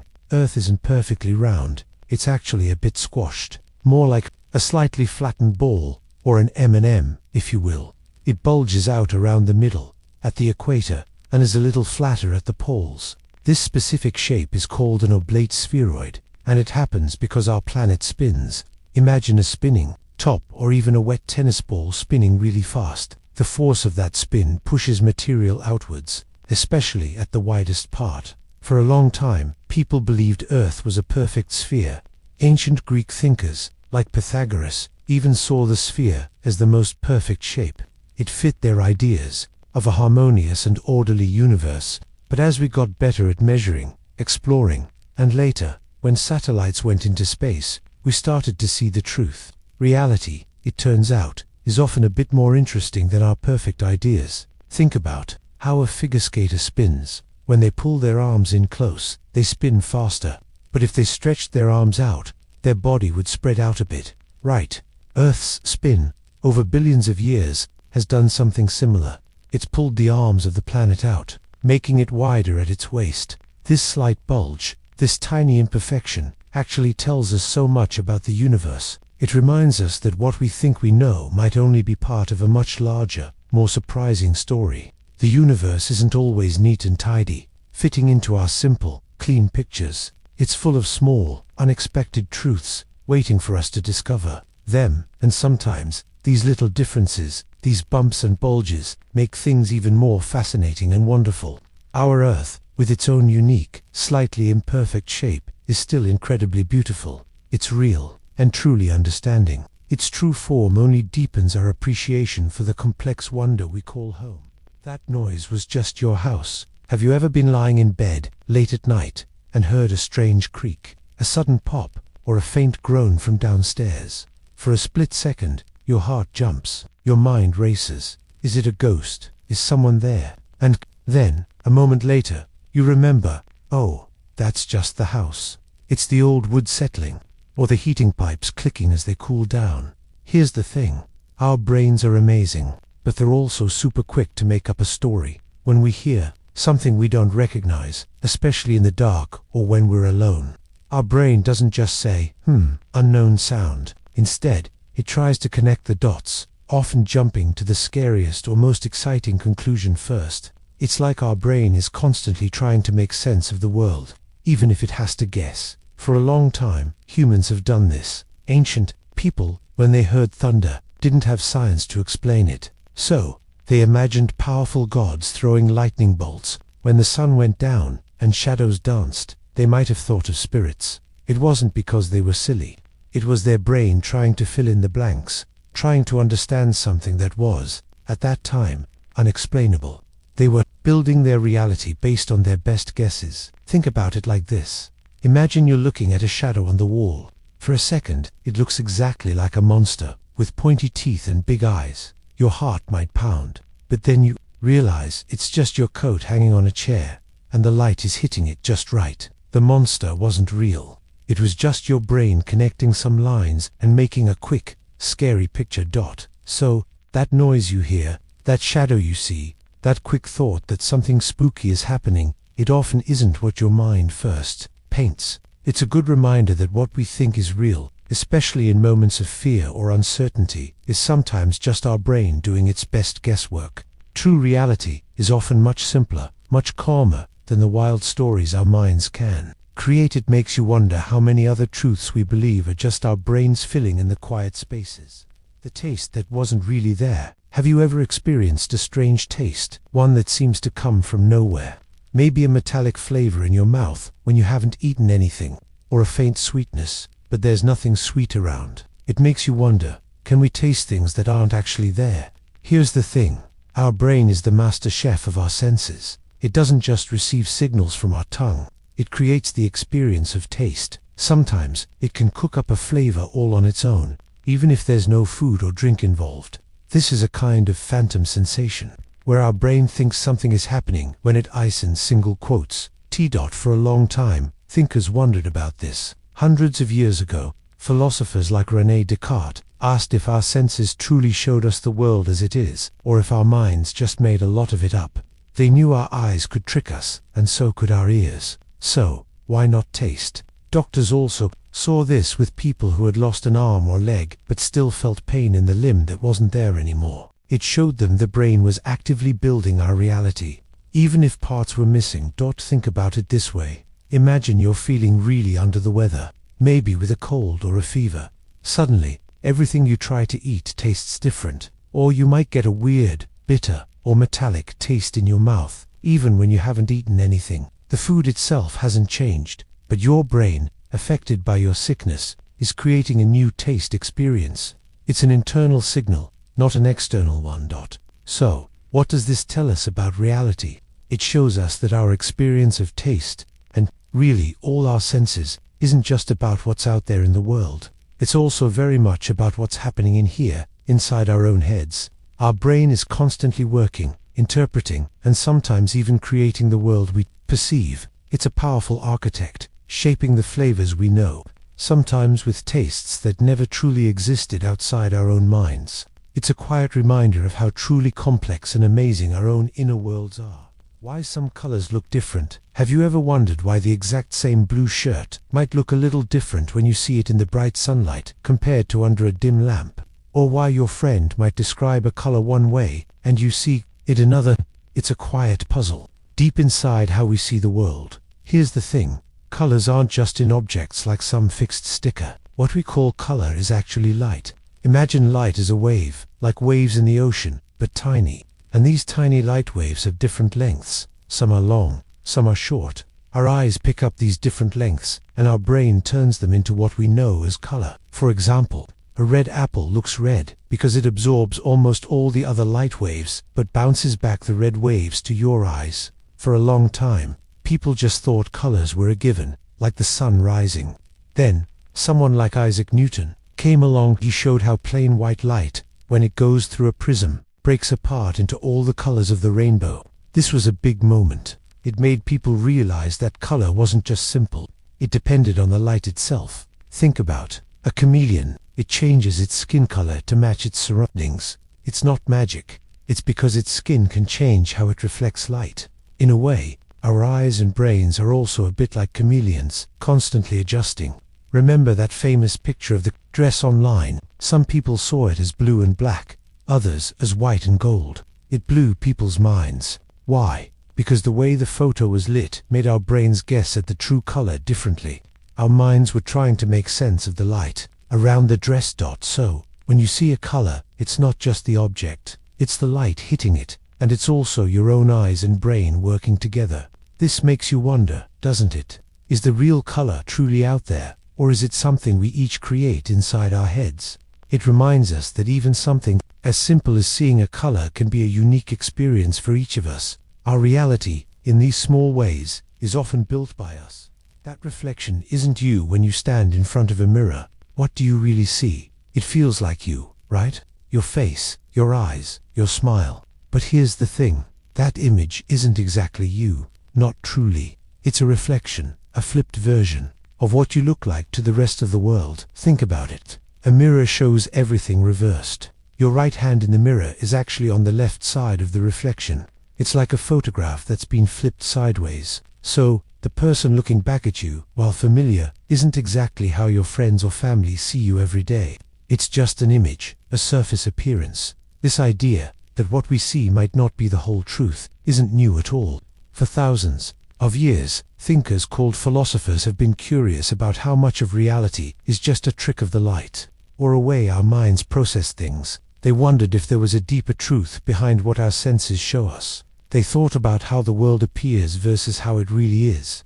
Our own reflection is a simple way to understand this big idea. Here's an example. Imagine you take a selfie, you look at it, and sometimes your face might look a bit different than it does in the mirror, right? Maybe your hair part's on a different side, or your smile seems unfamiliar. That's because the photo shows you how others see you, while the mirror shows you a reversed image. The photo is a closer look at what is real to others. So, the image in the glass is just a moment, a surface. It reminds us that our true self, who we are inside, is so much bigger than what any mirror can capture. Your feelings, your thoughts, your experiences, those are the real you. They are deep and always changing, far beyond any simple reflection. It's a calm thought. The real you is something only you can truly know. The cold, that's just pressure. Have you ever felt a certain way, so sure it was real, only to find out your mind was playing tricks? Think about the feeling of cold. We usually link it to low temperatures, but sometimes what we think is cold is actually just pressure.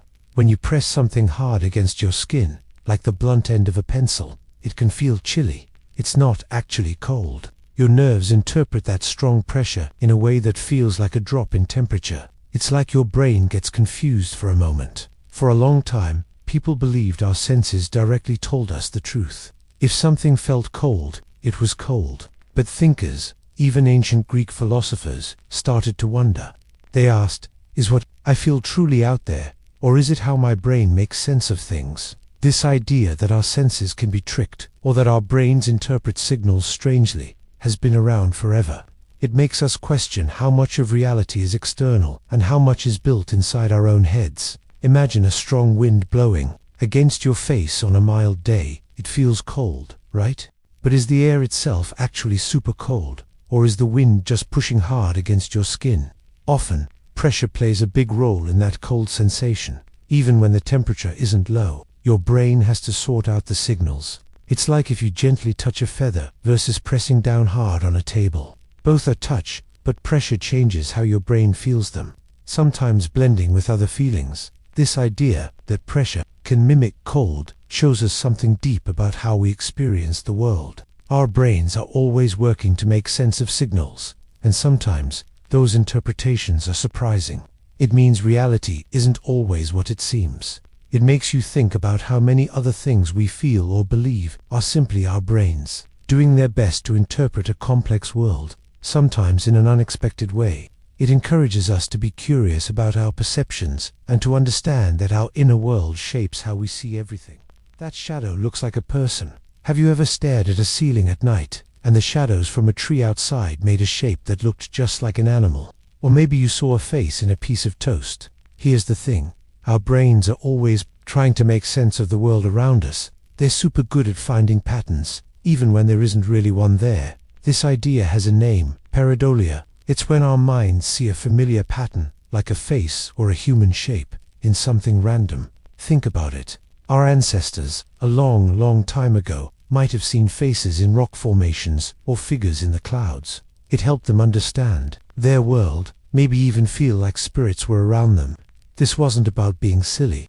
It was about how our brains work, trying to make meaning out of blurry shapes and unclear sounds. Our minds are designed to recognize things, especially other people, because that was important for survival. So, when a fuzzy picture of a rock on Mars came back, and some people said it looked exactly like a human face, that was pareidolia at work. Your brain instantly grabs onto anything that looks like eyes, a nose, or a mouth, and boom, it creates a face. It's not a trick, but more like a habit your brain has. It quickly tries to connect dots, even if the dots aren't really connected. And that's why it matters. This simple happening, seeing a face in a shadow or a cloud, reminds us of something really deep about how we see the world.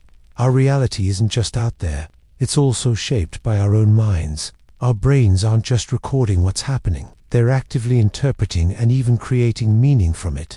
It makes you think about how much of what we experience is truly real, and how much is our amazing brain trying to make sense of things.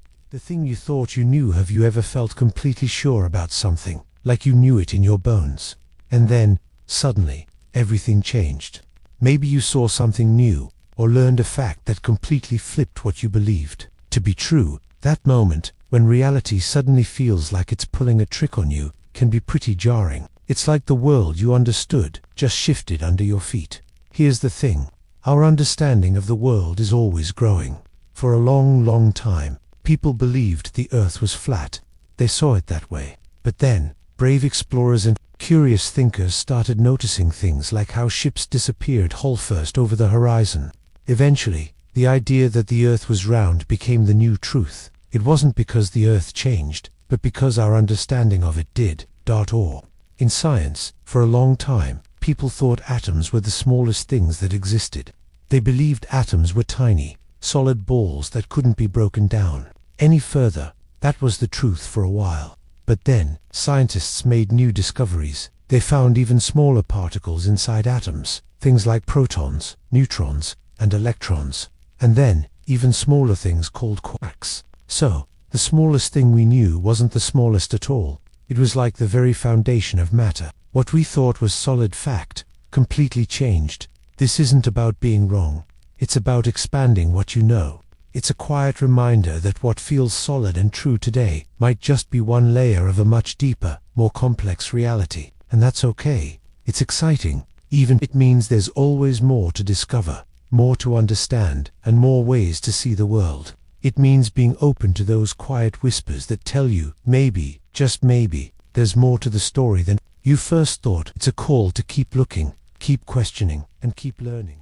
Your brain filters out noise. Have you ever wondered if you're truly seeing everything around you, or hearing every sound? It feels like we take in the whole world, but here's the thing. Our brains are always working to filter out noise. And by noise, I don't just mean loud sounds. I mean all the extra sights, smells, feelings, and information that floods our senses every second.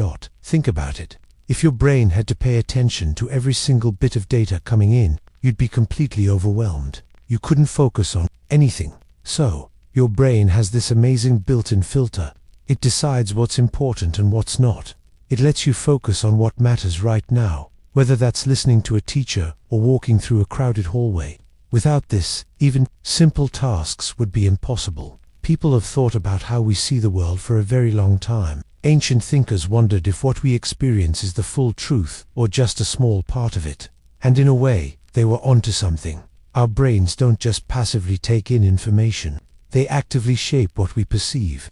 They're like a very busy editor, constantly cutting scenes and adjusting the volume on your personal movie of reality. Here's an example you might know. Imagine you're in the school cafeteria at lunchtime.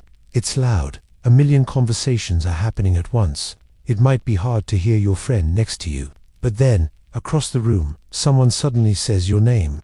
Even in all that chaos, your ear perks up, and your attention snaps right to it. How did your brain pick out your name from all that noise? It's because your brain's filter decided that sound was important and let it through. Or, consider the hum of the air conditioner in your classroom. You probably don't even notice it until it suddenly turns off, right? That sound was always there, but your brain smartly chose to ignore it. So, what does this tell us? It means the reality you experience every day isn't everything that's happening. It's a special version, put together and tailored by your own brain. It's useful, for sure, because it helps us live our lives, but it also means that there's so much more around us that we're simply not aware of.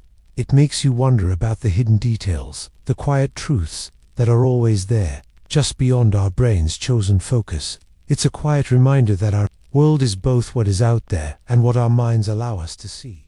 That feeling of being watched, have you ever felt it? That strange tingle on the back of your neck, like invisible eyes are fixed on you, even when you know no one is there. It's a feeling almost everyone experiences at some point. It's weird, right? Like your senses are playing tricks on you. Or maybe, just maybe, there's something more going on than what you can see. Here's the thing.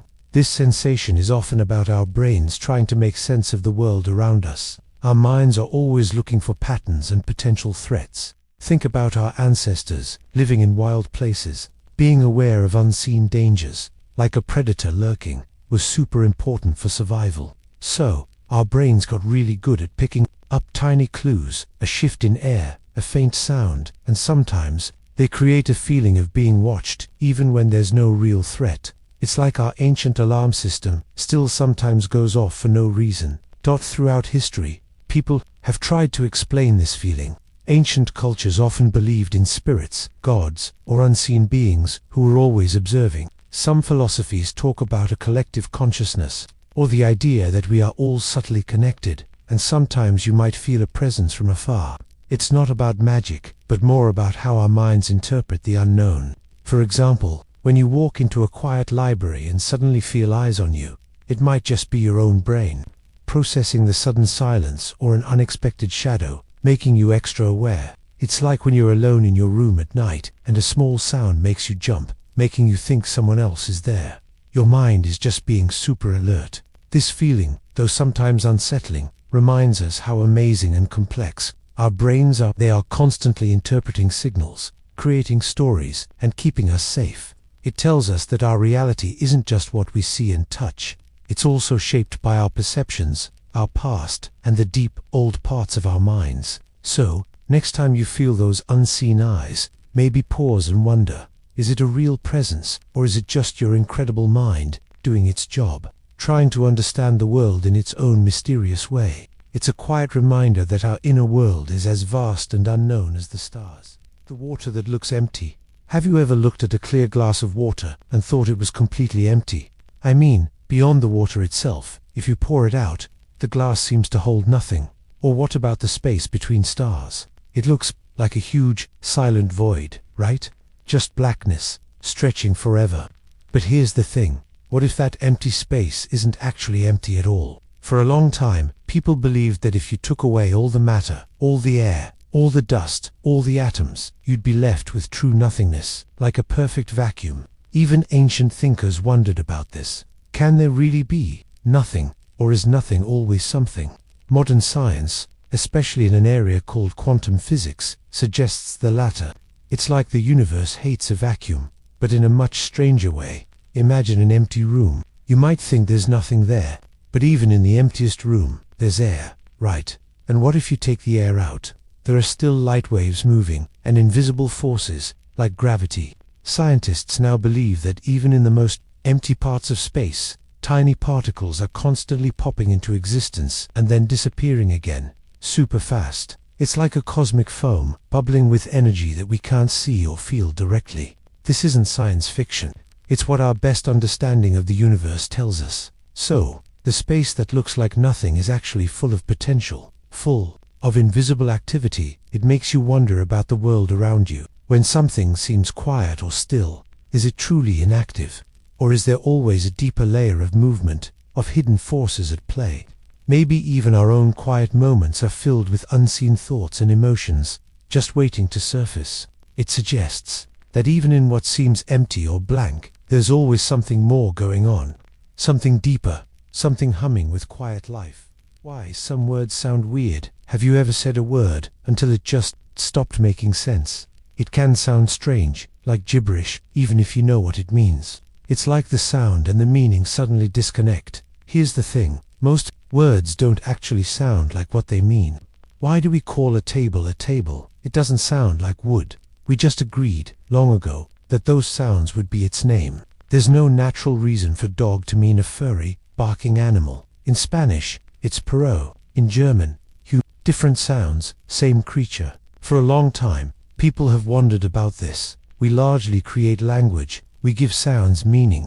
These meanings can change, shift, or even vanish over hundreds of years. So a word that sounded totally normal centuries ago might sound really odd to us today. Take the word awkward. Say it a few times. It feels clunky, right? It even sounds a little like someone stumbling. But that's just a coincidence. The word originally came from old words about being clumsy or turning the wrong way. The sound didn't make it clumsy. It just ended up describing that feeling. So, when a word sounds weird, it's a small reminder of how amazing language truly is. It's a system we built together, piece by piece. Over centuries, our words are powerful tools, but they're not reality itself. They're just the names we've agreed upon for the things we experience, a shared agreement in our world. And sometimes, those agreements can feel a bit strange. That famous photo was changed. Have you ever looked at an old photograph, maybe from history class, and felt sure it showed exactly what happened? But what if that picture, the one everyone points to as truth, was not entirely real? What if someone changed it? This isn't a new trick. For a long time, even before computers, people changed photos. They'd cut things out, or paste new things in. Imagine rulers from history, like Joseph Stalin, who would have people removed from official pictures. If they fell out of favor, one day, a person stands next to him. The next, they're gone, as if they never existed. This was a way to rewrite history, to make people believe a different story. They were changing what was real. Think about it like this. You take a picture with your friends. Later, you might use an app to make the sky look brighter, or maybe you crop out a person. You know you changed it. But when a famous, historic photo is altered, often without anyone knowing, it's different. It's like someone is whispering a new detail into a story you thought you knew. It makes you wonder, if this picture isn't completely true, what else might be different from what we've been told? It's a strange feeling, isn't it? To see something presented as a window into the past, and then realize it's been edited. It makes us think about truth itself. We rely on what we see to understand the world. But when images can be so easily shaped, it teaches us to pause. It reminds us to ask questions, to look deeper, and never assume what appears real is always the full story. It's about learning to really see, not just to look. Your balance system tricks you have. You ever felt dizzy when you weren't actually moving, or stared at a pattern that made your eyes feel confused, like the world was wobbling? Here's the thing. Our brain is always trying to figure out where we are in space and how we're moving. It gathers clues from many places. Our eyes see the horizon.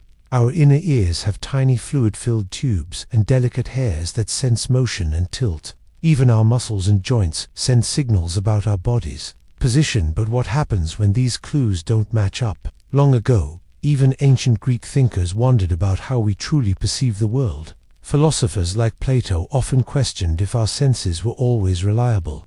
They knew our eyes and ears could fool us, suggesting what we feel as real might just be our mind's interpretation.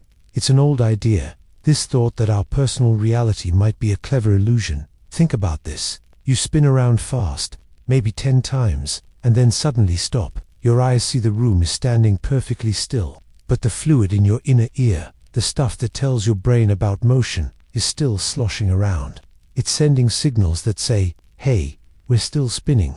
Your brain gets to very different messages at the same time and struggles to put them together. The result, you feel incredibly wobbly and dizzy, even though you're standing still on solid ground. Your body feels like it's moving, even when it isn't single quotes, T. This experience, feeling off balance when you're actually stable, is a deep reminder. Our basic sense of balance isn't always a perfect mirror of what's truly happening outside us. It's our brain's best guess, trying to make sense of conflicting signals. Sometimes, our own body's information makes reality feel a little strange, a little like a friendly lie. It makes you wonder, doesn't it, how much of what we experience as real is actually built by our minds. The real size of the sky when you look up at the vast blue. How big does the sky feel to you? Does it seem like a giant ceiling? Maybe a huge, curved dome over your head? It's a natural thought. For a very long time, humans imagined the sky was just that, a solid structure, an actual roof above the earth. But here's the thing, the sky isn't a ceiling. It's not something you can touch or measure directly like a wall. It's mostly space, vast, open space. What we see as blue during the day is just sunlight scattering in our planet's atmosphere. Beyond that thin layer of air, it's mostly darkness and distance. Imagine people long ago. They built grand temples and drew maps, believing the stars were fixed to a giant crystal sphere. It made perfect sense to them, because that's exactly how it looked from down here. Their whole understanding of the world was built on this idea. But then, as we learned more about planets and stars, we realized that perfect dome was just our perspective playing a trick. The dome they saw was a kind of illusion, a lie our eyes told us. This is a bit like when you stand at one end of a really long, straight road. It looks like the two sides of the road come together in the distance, doesn't it? Like they're about to touch, but you know they don't. You know the road stays the same width all the way down. Your eyes just make it seem that way because of how light and distance work. The sky is similar.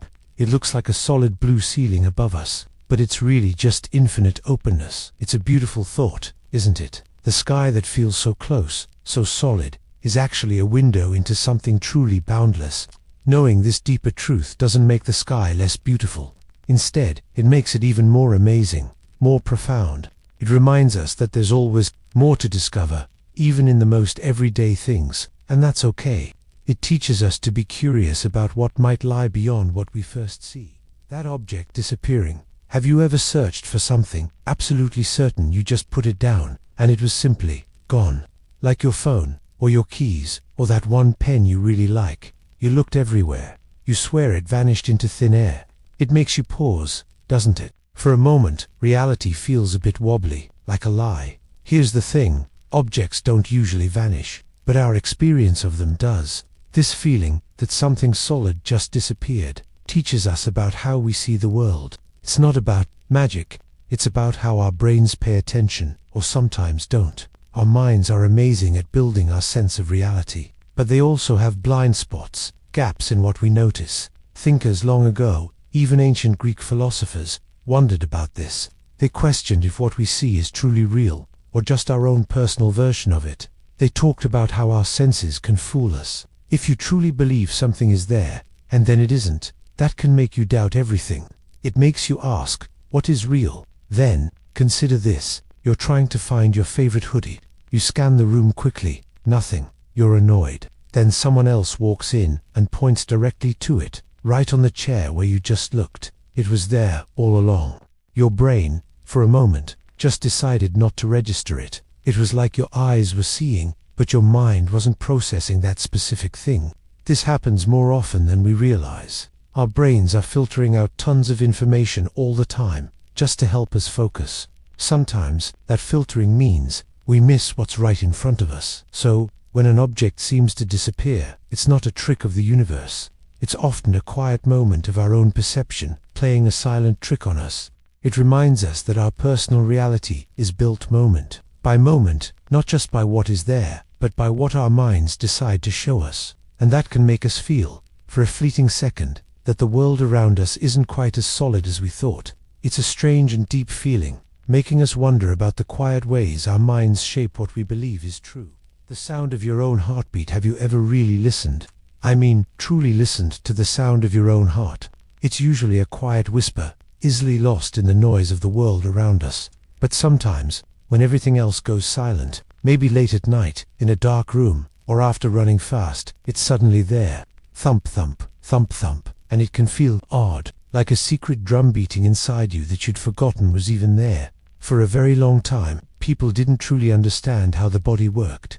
Ancient thinkers, like the wise people of Greece, often saw the heart as the very center of feelings, thinking it held our courage or even our thoughts. They definitely noticed the pulse, that steady beat in the wrist or neck, and wondered what it truly meant. It was a clear sign of life, for sure, but also something mysterious, almost magical, always moving inside us, without us ever telling it to. It was a hidden rhythm, a constant companion. Don't think about when you're super nervous before a big presentation at school, or a tough test. You might feel your heart racing, almost trying to jump out of your chest. Or, imagine you're lying in bed, trying to sleep, and the whole house is completely quiet. Suddenly, that thump-thump becomes so loud it's all you can hear. It's like a secret rhythm section, just for you, playing its own quiet song. It's always there, working, pumping life through you, but hearing it, really hearing it, can make you pause. It's a sound that reminds you how connected you are to your own body, how amazing it is. And sometimes, when reality feels shaky or unsure, that simple steady beat is a reminder of something constant, something always there. It's a quiet truth within, a pulse that never lies, even when everything else seems confusing. It's you, alive, in that moment. It's a quiet part of your own truth. That trick of depth. Have you ever looked at something far away, like mountains on the horizon, and wondered how your brain knows how far they truly are? It's a bit of a magic trick. what we call depth perception. Our eyes see the world in 2 dimensions, like a flat picture, but our brain, being super smart, takes those 2 flat pictures, one from each eye, and stitches them together. It uses little clues, how big things look if one thing blocks another, or how light and shadow fall. This whole process makes us see a 3D world, full of space and distance. It feels so real, so natural, that we rarely stop to think about it. But here's the thing, that feeling of depth, that sense of how far or close something isn't always perfectly true. It's a brilliant construction by our minds. For a long time, people just took seeing for granted. They thought their eyes just recorded reality exactly as it was. But artists, especially during the Renaissance, started really studying how to make flat paintings look like real spaces. They figured out perspective, making distant things look smaller, and parallel lines seem to meet. This was a way to fool the eye, to give the impression of depth on a flat surface. It showed that what we see isn't just a direct copy of the world, but something our mind actively builds. Think about those optical illusions where a hallway seems to stretch forever, or a drawing suddenly pops out at you. Your brain is trying to make sense of the flat lines, and sometimes it gets confused. Or, imagine a video game. The game designers create the illusion of depth, using clever tricks with graphics and shading. You feel like you're moving through a real space, but it's just pixels on a flat screen. Your brain is doing the heavy lifting, turning those pixels into a believable world. So when reality sometimes feels like a lie, remember how much of what we experience is actually put together by our own minds. Our sense of depth is one of the clearest examples. It's not that the world isn't there, but how we experience its distances and spaces is a fascinating mental construction. It makes you wonder what else our brains are doing behind the scenes, shaping our everyday world, making it feel solid and true, even when it's built on such clever tricks. Why you see spots after light? Have you ever blinked after looking at a bright light, maybe a camera flash or a sunny window, and then seen a strange dark spot floating in your vision? It's a common experience, and it can make reality feel a little off. Here's the thing, that spot isn't really out there in the world. It's happening inside your own eyes and brain. Your eyes have tiny cells called photoreceptors. They are like mini sensors that catch light. When a really bright light hits these cells, especially the ones that see color, they get super active. They work hard to take in all that light. But if the light is too strong, or if it stays there for a moment, these hard-working cells get tired. They become less sensitive for a bit. So, when you look away at a blank wall or into a darker space, those tired cells don't respond as much. The surrounding cells, which weren't overworked, are still sending normal signals. This difference in signals creates what we call an afterimage, a kind of ghost image that stays on your retina. Humans have likely noticed these strange visual echoes for thousands of years. Early thinkers, like some ancient Greek philosophers, often wondered about how our senses work. They knew that what we see isn't always a perfect mirror of the outside world. They understood that our own bodies and minds played a big part in how we experience reality. They realized our senses could sometimes play tricks on us. Think about when you've been out in bright sunlight, maybe at the beach or a park. Then you go inside a dim room. For a few moments, everything looks different, maybe a bit darker or with odd colors. Your eyes are adjusting to the change. The spots you see after a flash are a faster, more intense version of that same adjustment dot. So, those fleeting spots are a quiet reminder that what we perceive isn't just a simple picture sent to our brain. Our eyes and brain are constantly working together, interpreting, and even creating the world we see. It shows us how active and complex our inner world is, proving that reality is always being shaped by our own incredible senses. It's a little secret of your own mind, hidden in plain sight. The feeling of falling asleep. Have you ever truly thought about what it feels like to fall asleep? One moment you're awake, thinking, feeling. The next, you're gone. It's like a soft vanishing act. It's not like flicking a switch. It's more like a gentle, slow fade. Your thoughts get hazy. Sounds seem far away. Your body feels heavy, then light, then ... just gone. It's a surrender, a quiet slide into the unknown. We do it every single night, without even trying. For thousands of years, people have wondered about sleep. Ancient Greeks, like the philosopher Plato, thought sleep was a way for the soul to rest and heal. They saw it as a temporary journey, a brief break from what we call reality. Some cultures believed dreams were messages. It's always been a mystery, this quiet slipping away. What happens to you when you're asleep? Think about being on a car ride at night. You're looking out the window, watching the streetlights pass. At first, you're focused, seeing everything clearly, but your eyes might get heavy. The lights start to blur into streaks. You might nod off for a second, then wake up, a bit disoriented. That brief moment of blurring reality, of lights losing their sharp edges, is a tiny glimpse of how sleep takes over. Your brain slowly dims the outside world, one sense at a time. It's like dimming a light, very, very slowly, until it's dark. So, falling asleep is a daily journey into something else. It's a reminder that our awake world, the one we think is so solid, can dissolve so easily. This quiet moment, this nightly escape, shows us how fragile our grip on reality can be. It makes you wonder, if we can so easily slip out of this reality every night, what else might be possible? It's a simple, profound truth, hidden in plain sight, every time we close our eyes.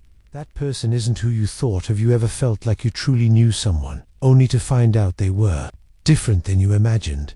It's a strange feeling, isn't it? Like a puzzle piece just doesn't fit anymore, or a favorite song suddenly has new lyrics. Here's the thing, we all build pictures of people in our minds. We gather clues from what they say, how they act, and what others tell us. We create a kind of story about who they are, but sometimes that story turns out to be only part of the truth, or even a little bit wrong. It's not that people are trying to trick us, it's just that humans are incredibly complex.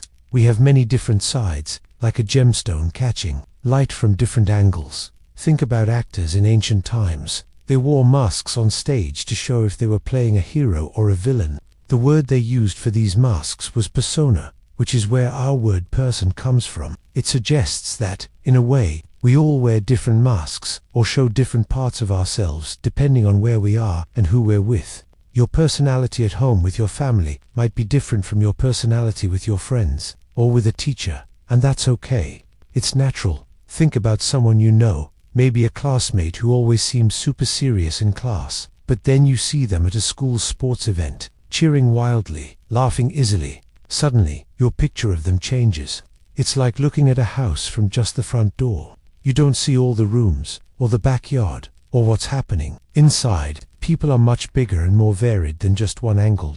So, when you discover someone isn't quite who you thought, it's not a betrayal. It's a moment of growth. It's a chance to understand that everyone holds a universe inside them, full of hidden rooms and secret gardens. We only ever get to see a little piece. This might work for you. Try to see others with open eyes, remembering that what you see first is rarely the whole story.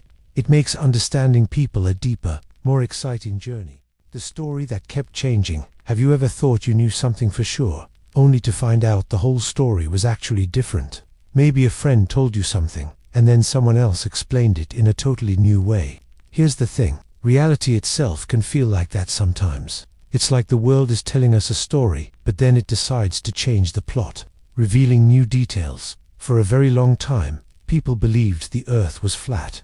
Imagine living your entire life based on that one big idea. They built their whole world, their maps, their fears around it. Then, smart thinkers, like ancient Greek scholars and explorers, started to wonder.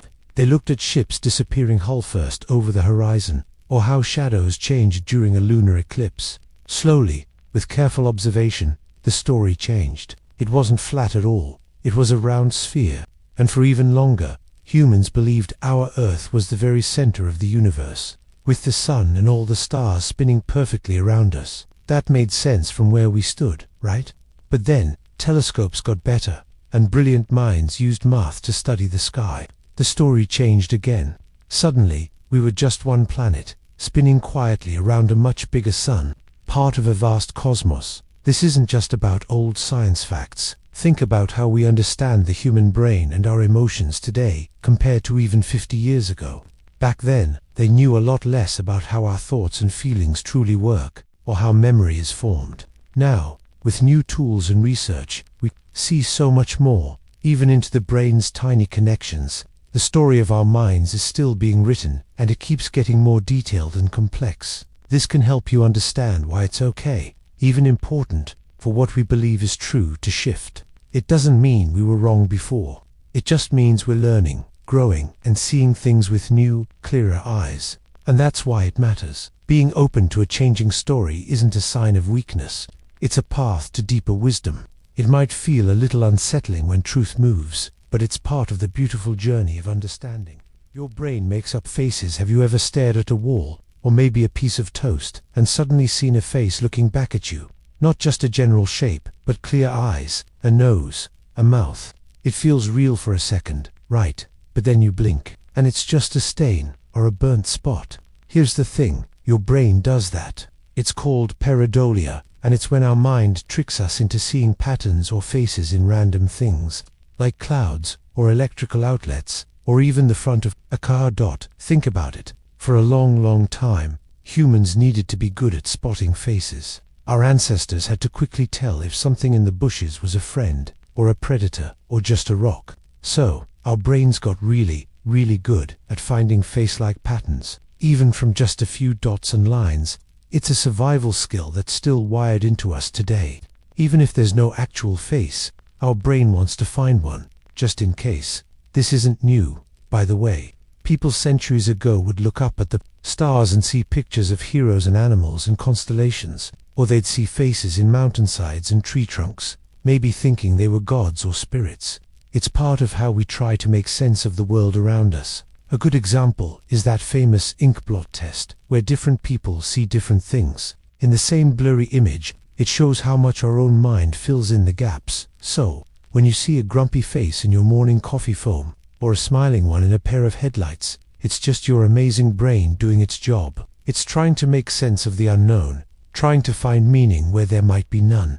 And that's why it matters. It reminds us that what we see isn't always exactly what's there. Our perception, how we understand the world, is shaped by our own minds. It makes you wonder how much of what we call reality is actually a story our brain tells us. The sound of nothingness. Have you ever really tried to hear? Absolutely nothing. Not just quiet, but a complete and total absence of sound. It's a strange thought, because our world is always full of noise, even faint ones. But what does true nothingness sound like? Here's the thing. Sound needs something to travel through. Think of it like a ripple in water. If there's no water, there's no ripple. For a long time, people, even ancient Greek thinkers, wondered if a true empty space, a void, could exist. They debated if something could be completely empty, and if it was, would it be silent? Modern science tells us that in the vast, empty stretches of outer space, it's mostly silent.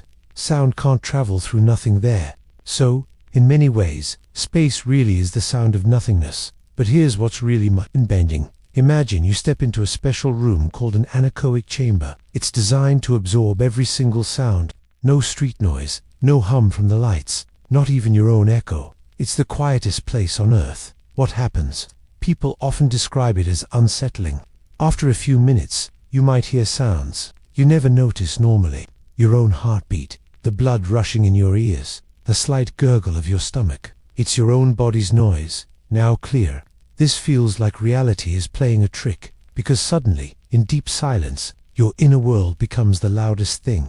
This experience can make reality feel like a lie, because our ears are so used to outside sounds. When those are gone, we're left with the surprising internal noises of our own existence. It truly shows how much sound fills our everyday lives, and how rare and special deep silence can be. It's a reminder that even when the outside world goes quiet, there's still so much happening, both within us and in the silent vastness beyond. That object that seems to move. Have you ever stared at something, a complex pattern on a rug, or a spiral design, and felt like it started to gently shift or wiggle, like it was moving, just a little, even though you knew it couldn't be real? It's a curious feeling, isn't it? As if your eyes are playing a silent trick on you. Here's the thing, your eyes gather light, but it's your brain that truly sees. Your brain takes all that information and works fast to make sense of it, building a picture of the world. Sometimes, with certain visual patterns or tricky light, that process gets a little confused. It's like your brain's usual shortcuts for understanding depth and movement suddenly hit a snag. People have noticed these visual puzzles for a very long time. Ancient Greeks, for example, wondered about perception. They asked, is what we see exactly what's out there, or is it our mind's interpretation? They understood that what we experience as real is often filtered through our own unique way of seeing and thinking. This made them consider how much of our reality is built inside our heads. Think about a common experience when you're in a car, looking at the moon outside the window. As the car moves, the moon seems to follow you, keeping perfect pace. You know the moon isn't actually moving with your car. It's too far away. This is your brain trying to make sense of perspective and distance, making a fixed object appear to move because of your own motion. It's a trick of depth perception. So, the next time you glance at a pattern that seems to vibrate, or a picture that appears to shift, take a moment. It's not magic, and it's not a mistake. It's a quiet reminder of how powerful your own mind is. It shows us that our senses aren't always perfect mirrors of the world. Instead, they actively create your reality, moment by moment. And this shows how your inner world is always shaping the outer one, making reality a deeply personal experience. Why pictures look flat? Why do photos, even amazing ones, always feel a little flat? Our world is full of curves, shadows, and real distance. But a picture, no matter how real it looks, stays stuck on a single flat surface. Why is that? Here's the thing. Your eyes, working together, are incredible depth detectors. They see how far away things are, how objects stand out. But a camera, or a painter's canvas, only captures light from one angle. It squashes all that deep information onto a flat screen or piece of paper. It's like pressing a bumpy clay sculpture onto a flat piece of paper. The details are there, but the real shape, the depth, is lost. For a long time, artists struggled with this. Ancient cave paintings, for example, show animals side by side, with no real sense of distance. Then, hundreds of years ago, artists of the Renaissance figured out something amazing: perspective. They learned to draw lines that meet far away, making things look smaller as they get further. They tricked our brains. They made flat surfaces pretend to have depth. This was a huge deal. It showed how easily our minds can be fooled, how we build reality from clues. Think about standing with one eye closed. The world looks a little flatter, doesn't it? You lose some of that real depth. Your brain is getting less information. A picture is always like that, a view from just one eye, capturing a single moment without the full richness of 3 dimensions. It's a window into something, but the window itself is flat dot. So, when we look at a photograph, we're not seeing reality itself. We're seeing a carefully chosen 2-dimensional version. It's a captured moment, frozen, simplified. It tells us a story, but it leaves out so much: the air around us, the feeling of being there, the way light shifts. Pictures are powerful because they hold memories, but they also quietly remind us that the world is always richer, deeper, and more complex than any single image can truly show. They offer a glimpse, not the whole truth, making us wonder what else is hiding just beyond the frame.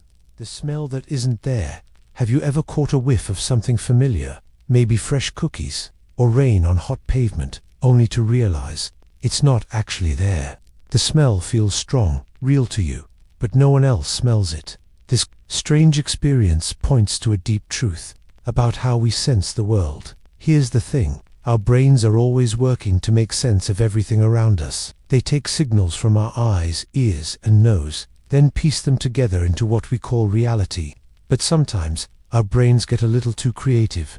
They can create a sensation, like a smell, even when there's no physical source for it. These are often called phantom smells, or olfactory hallucinations. For a long time, people believed our senses were like perfect windows, showing us the world exactly as it is. It was hard to imagine our minds could play tricks. But as we learned more about the brain, we started to understand that what we perceive isn't just a simple copy of reality. It's an interpretation, a story our brain tells us. Think about it. Like this: you might feel your phone vibrate in your pocket, but there's no new message. It's a common trick our brains play, expecting a signal and creating one. Phantom smells work in a similar way, but with scent. Your brain might trigger a memory, or an expectation, or even respond to something tiny we can't consciously detect, and then it fills in the blanks. It creates the smell itself. So, when you smell something that isn't there, it's not just a strange moment. It's a quiet whisper from your own mind, reminding you that reality isn't always a simple, unchanging thing outside of us. Much of it is built, moment by moment, within the incredible, mysterious space behind your eyes. And that's why it matters. Our inner world shapes our outer world in ways we're still just beginning to understand. That secret you didn't know. Have you ever looked at something familiar and wondered if there was a hidden layer to it? Like a room in your house you've seen 1,000 times, but then you discover a secret door you never noticed before. It's a bit like that with reality sometimes. We experience the world in one way, but underneath, things might be completely different from what they seem. This idea isn't new. People for thousands of years have thought about whether what we see and feel is the full picture. Some ancient thinkers wondered if our senses, like our eyes or ears, might actually hide parts of the world from us. They asked if there could be truths about the universe or ourselves that are just out of reach, like a secret whisper you almost hear. Here's an everyday example. Think about a solid table in your classroom. It looks hard, unmoving, and completely solid, right? You can lean on it, put your books on it. But if you were to really zoom in, way past what your eyes can see, science tells us a different story. That table is mostly empty space. It's made of tiny atoms, and those atoms are mostly just space with even tinier particles zipping around inside them. So, the table that feels so solid is at a deeper level, almost entirely empty. It's a secret about the world we live in, right in front of us. That feels a bit like a lie when you first hear it. This isn't meant to make you question everything you know in a scary way. Instead, it's an invitation to curiosity. It's a gentle reminder that the world is always holding surprises, and that sometimes the most profound truths are hidden in plain sight, waiting for us to wonder about them. It makes life feel a little more mysterious, doesn't it? Your eyes see upside down. What if I told you your eyes are playing a trick on you all the time? It's true. The world you look at, the trees outside, your friend across the room, your eyes actually see all of it upside down. Think about it. When light enters your eye, it passes through the lens, just like light through a camera lens. Then it hits the retina, a light-sensitive layer at the very back. Because of how light rays bend and cross through the lens, the image projected onto your retina is completely inverted. Everything is flipped vertically. For a long time, people just thought the eye worked like a simple window, directly showing things as they truly were. But around the 1600s, brilliant minds like the astronomer Johannes Kepler started to really dig into the eye's true mechanics. He was one of the first to understand it worked much more like a camera, where light rays crisscrossed to form an upside-down image on the retina. This was a pretty big discovery. It made people wonder if what they saw was truly the raw world, or something their body was processing and changing. Here's the thing. Your brain is the real hero in this story. It takes that upside-down image and, without you even noticing, flips it right side up so you see the world correctly. Imagine trying to read a book where every word was upside down, but then someone instantly flipped it for you before you could even register it. That's what your brain does, thousands of times a second. Without your brain's constant, silent work, everything would appear completely flipped, like looking through a funhouse mirror. This isn't just a cool science fact. It makes you pause and think deeply. If our eyes literally send upside-down signals, and our brain instantly changes them for us, what else is our brain doing to shape our reality without us even knowing? It shows us that reality isn't just a fixed picture delivered to us as is. Our mind is constantly working, interpreting, and even actively creating the world we experience. It's a quiet reminder that what feels solid and true might be a very clever trick our own minds play. Every single moment, making sense of light, and turning it into our personal, right-side-up world. The world isn't as sharp as you think. Have you ever really thought about how you see the world? I mean, truly see it. We often assume our eyes are like perfect cameras, capturing everything exactly as it is. But here's the thing, they're not. Your brain isn't just taking a picture. It's more like an artist, interpreting and painting what it thinks is there. It fills in gaps, it makes guesses. What you see, and what I see, might be a little bit different, even if we're looking at the exact same thing. This isn't about being wrong. It's about how our personal filters work. For thousands of years, people have wondered about this. Ancient thinkers, like the Greek philosopher Plato, told stories about people living in a cave. They only ever saw shadows on a wall and believed those shadows were reality. It makes you wonder, are we just seeing shadows of the true world? It's not about tricks, but about how our minds build up what we experience. Think about how your brain works with just Your eyes. You actually have a blind spot in each eye where the optic nerve connects. You don't usually notice it, right? That's because your brain cleverly fills in the missing information. It takes what's around the blind spot and smooths it over. So, you never see a hole in your vision. It's pretty amazing. Or, think about a color as a red shirt, the exact same red to everyone. Maybe your brain interprets it a little differently based on your past experiences, or even how much light is in the room. Our brains are always trying to make sense of things, creating a story for us. So, the world isn't always sharp and perfectly clear. Sometimes, it's a bit fuzzy at the edges, and maybe that's okay. Maybe the blurry bits, the parts our minds fill in, are what make our personal reality so unique. It makes us wonder what else is out there, just beyond what our eyes can perfectly capture. It reminds us that our experience is our own, a special kind of truth. That place you've never been. Have you ever wondered about places you've never seen? Not just faraway cities, but true places that exist outside your personal experience. We often think reality is what we can touch, see, and hear. But what if there's so much more that we can't perceive directly? Think about it like this. For a long time, people thought the Earth was flat. They couldn't see the curve, so their reality was a flat world. It wasn't a lie, exactly, but it was an incomplete truth. Their perception was limited by what they could experience. Here's another way to think about it. Ancient Greek thinkers, like Plato, imagined we are like people inside a cave. We only see shadows on a wall, mistaking them for real things. The true world, full of light, exists outside the cave, beyond our sight. This isn't just about old stories, though. Think about colors. You see a red apple, but a dog sees the world in different shades. Is the apple less red because a dog can't see it that way? Or is the dog's reality just different from yours? What if there are sounds too high or too low for human ears, or light waves our eyes can't detect? Bats see with sound. Some insects see ultraviolet light. Their reality is different, in ways we can only imagine. Here's the thing. Our brains build our reality based on the signals they get. So, what if our brains are missing some signals, or interpreting them in a very specific way? This makes you wonder about vast, unseen parts of existence. What feels true to us might just be a small slice of a much bigger, stranger reality. It's not about things being fake, but about reality being far deeper and wider than we can ever fully grasp. And that thought can be both humbling and incredibly exciting. The sound of your own blood. Have you ever been in a place so incredibly quiet that you thought you could hear nothing at all? No street noise, no faraway voices, not even the hum of a refrigerator, just pure, deep silence. It's rare, isn't it? But if you find yourself in such a quiet spot, and you listen very closely, something strange can happen. You might start to hear a sound, a soft whoosh or a gentle thump-thump, coming from right inside your own head. What you're hearing is your own blood moving.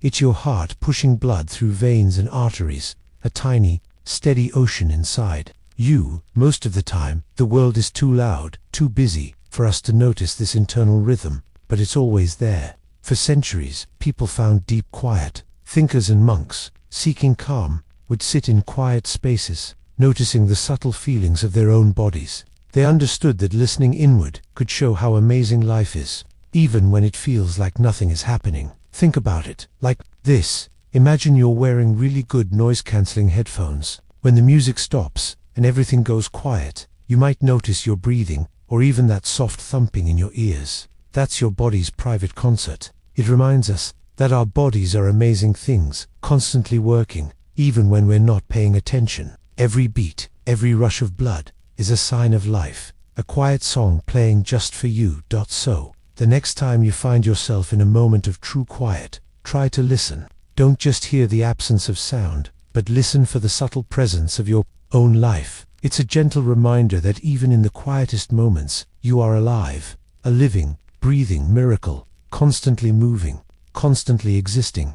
And that, in itself, is a kind of hidden truth. Why things look blurry up close. Have you ever held something really, really close to your face? So close you can almost feel it on your nose. And then, suddenly, it all turns into a soft, colorful blur. Why does our own vision, usually so sharp, play tricks on us like that? It's not a mistake our eyes are making. It's actually how they are designed. And it tells us something deep about how we see the world. Here's how it works. Our eyes have a special lens, much like a camera. This lens bends light rays from objects and focuses them onto a tiny screen at the very back of our eye called the retina. Think of it like a projector. For the image to be sharp, the light needs to hit that screen perfectly. But when an object is too close, the light rays coming from it spread out too much. Our eye's lens just can't bend them enough to bring them into a single, sharp point on the retina. It's like trying to focus a spotlight on something right under your nose. The beam is too wide to make a clear circle. Ancient thinkers, long before microscopes or eye doctors, noticed this. They saw that what was right in front of them wasn't always clear. They wondered about how our senses can sometimes limit what we perceive. They understood that our view of reality isn't always a perfect, crisp picture, but rather something shaped by our own instruments of sight. Think about a time you tried to read tiny print on a label. If it's too close, you have to pull it back a bit. That's because your eyes need a certain amount of distance to do their focusing work. It's like trying to listen to a whisper when someone is yelling right into your ear. Sometimes you need a little space to properly understand. So, that blur isn't a flaw. It's a gentle reminder of the limits of that common sense myth. Have you ever heard someone say, "Well, that's just common sense"? It sounds so sure, so obvious, doesn't it? Like something everyone just knows without being told. But here's the thing about common sense. It's not always common, and sometimes it's not even sense.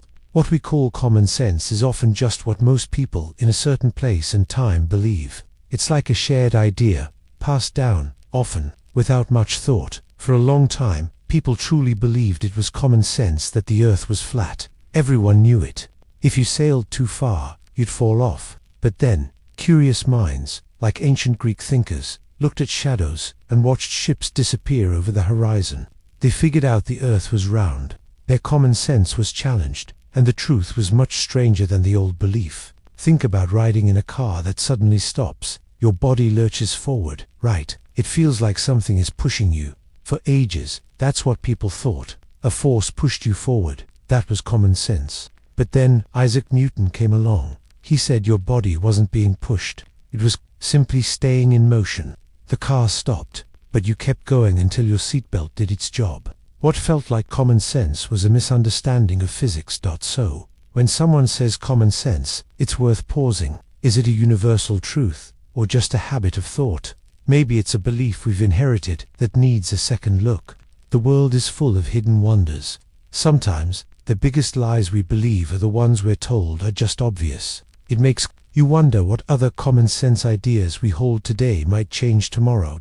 Our direct perception. It shows us that reality, in its intricate details, sometimes needs a little distance for us to truly grasp it. And maybe, in that blur, there's an invitation to step back, to gain a wider perspective, and to know that clarity often comes from stepping away, not always from getting closer. That common sense myth. Have you ever heard someone say, "Well, that's just common sense"? It sounds so sure, so obvious, doesn't it? Like something everyone just knows without being told. But here's the thing about common sense. It's not always common, and sometimes it's not even sense. What we call common sense is often just what most people in a certain place and time believe. It's like a shared idea, passed down, often without much thought. For a long time, people truly believed it was common sense that the earth was flat. Everyone knew it. If you sailed too far, you'd fall off. But then, curious minds, like ancient Greek thinkers, looked at shadows and watched ships disappear over the horizon. They figured out the earth was round.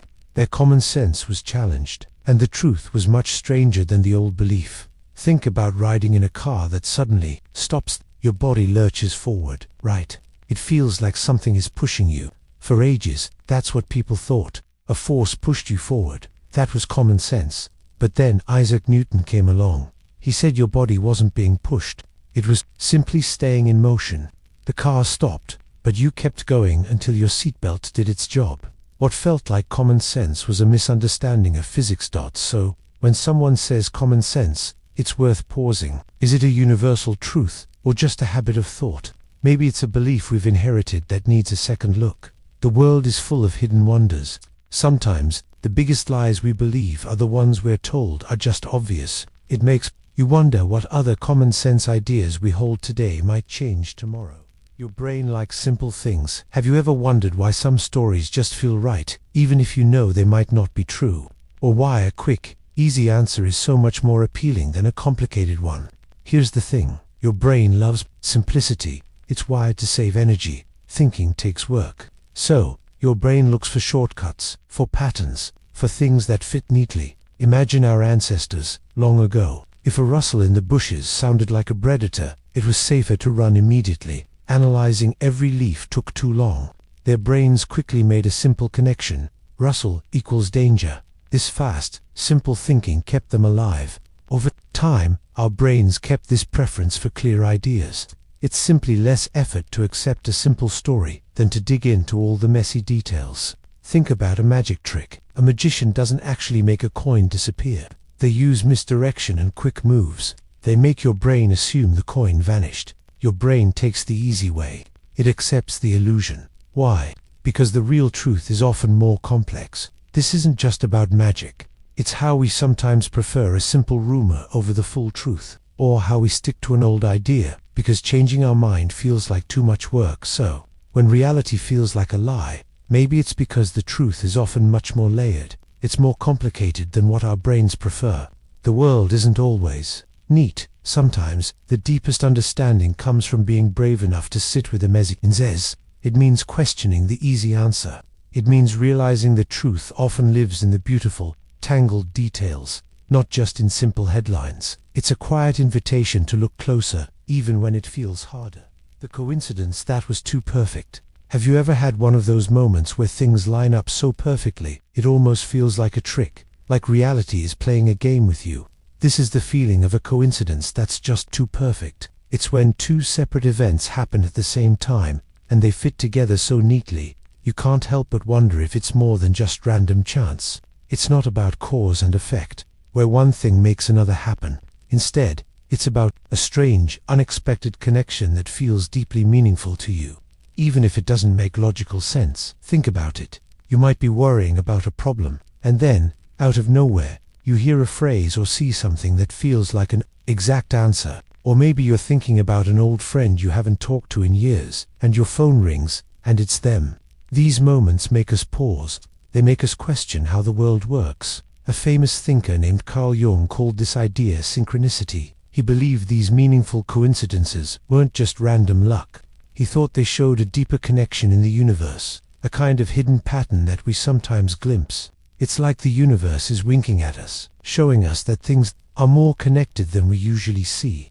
People throughout history have felt this way too. They've seen certain events as signs, as if the world was trying to tell them something. Here's an example you might know. Imagine you're doing a big art project for school, and you realize you absolutely need a specific shade of purple glitter glue. You go to your art box, which is usually a mess, and without even looking, you reach in and pull out the exact purple glitter glue you needed, sitting right on top. It feels like magic, right? Like it was meant to be there, just for you.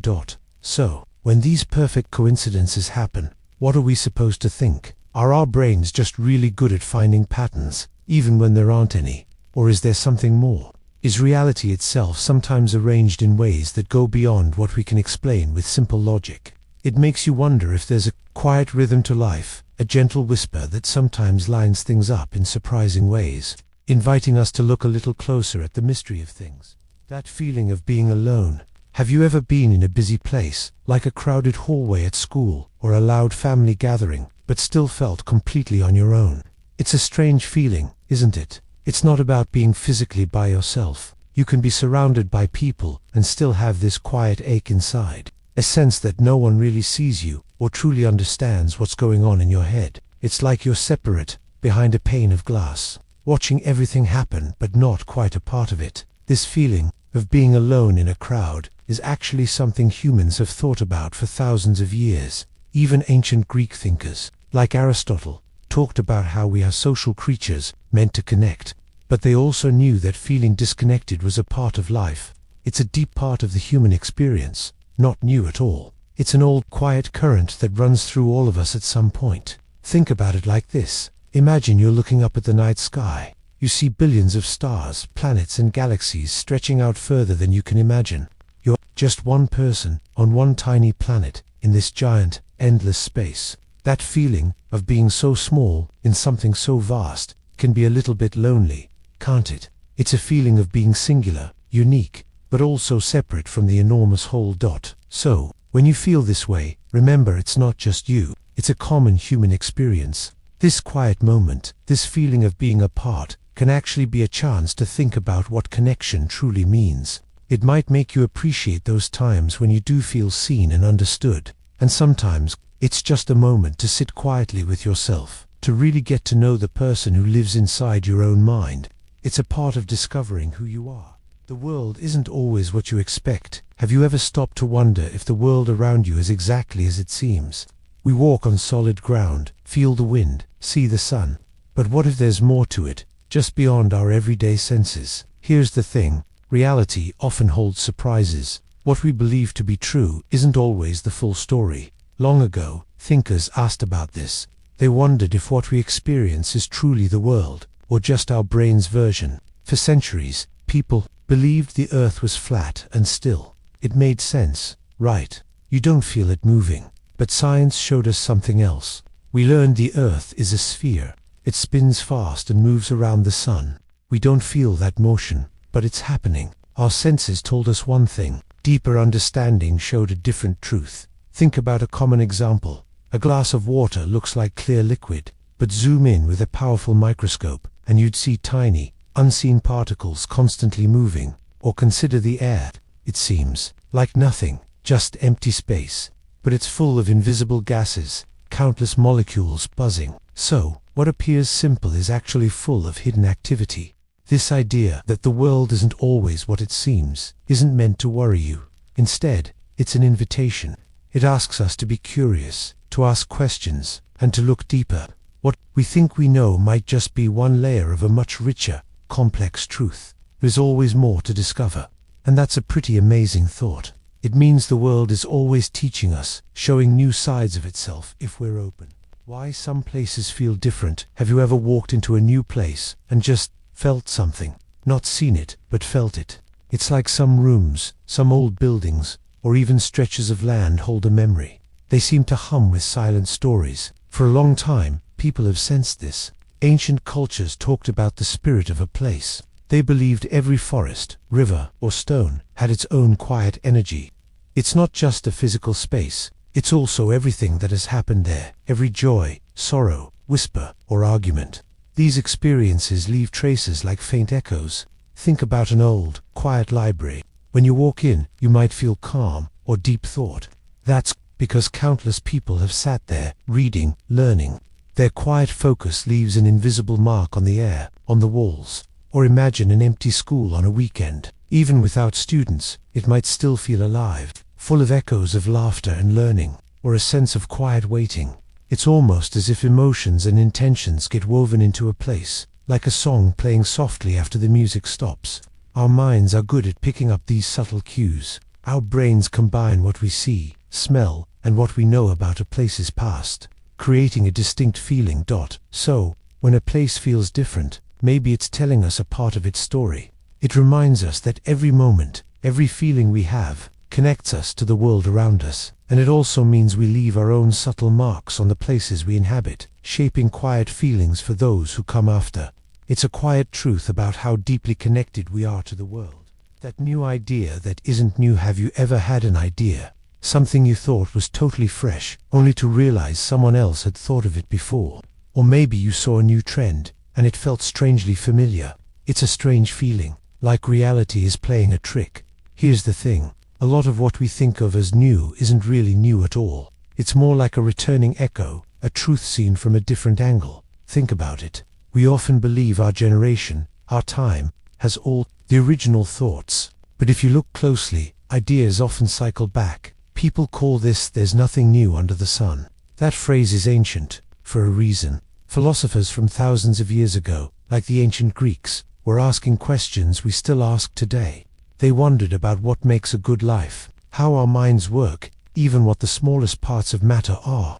We might use different words or technology, but the basic puzzles are very old. Consider fashion. One year, bell-bottom pants are new again, or certain music styles, which sound fresh to younger ears. are actually just updated versions of sounds from decades ago.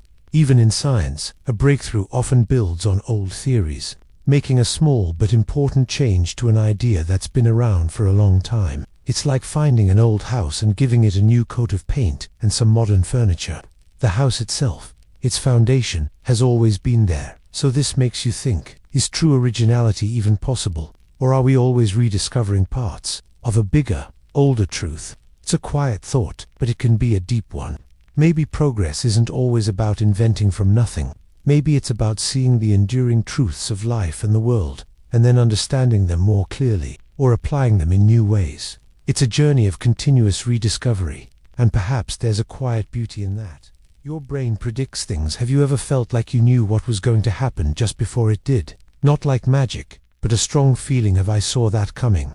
It's a strange moment, almost like reality gave you a tiny hint. Here's the thing, your brain doesn't just react to the world, it's actually predicting it, all the time. Think of your brain as a super smart detective. It's constantly gathering clues from everything you see, hear, and feel. Then, it uses those clues, plus your past experiences, to guess what's next. It creates a best guess of reality, like a movie script for you, moment by moment. When what happens matches its prediction, everything feels smooth.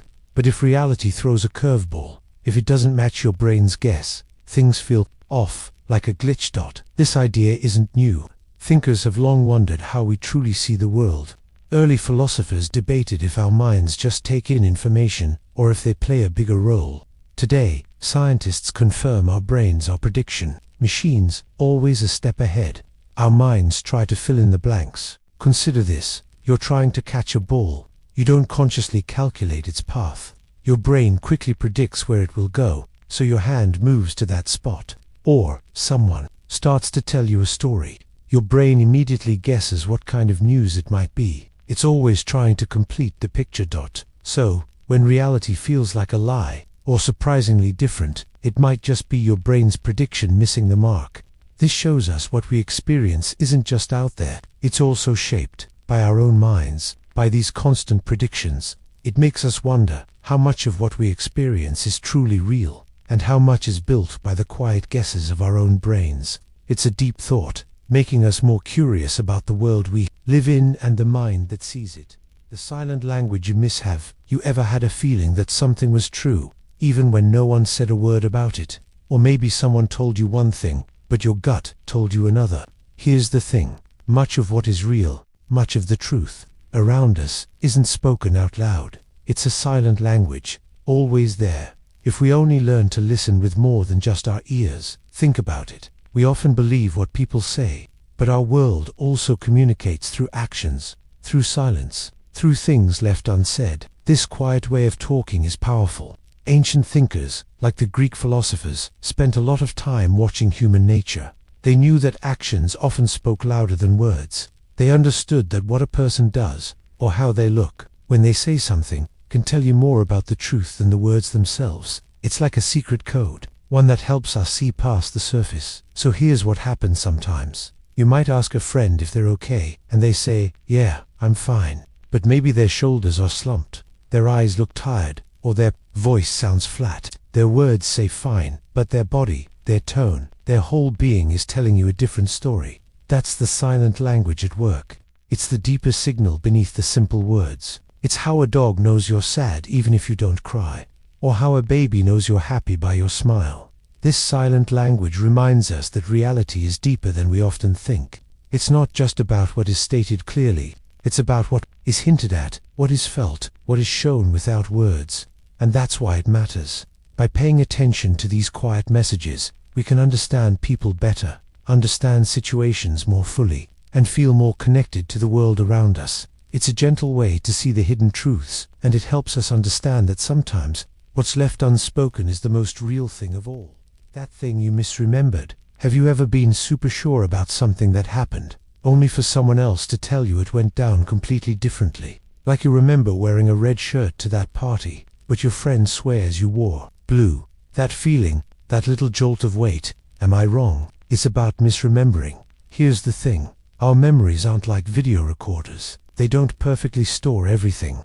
Instead, our brains are always rebuilding, filling in gaps, and even changing details. It's like when you tell a story over and over. Each time, it might get slightly altered, or you focus on different parts. Your brain does that with your memories, without you even trying.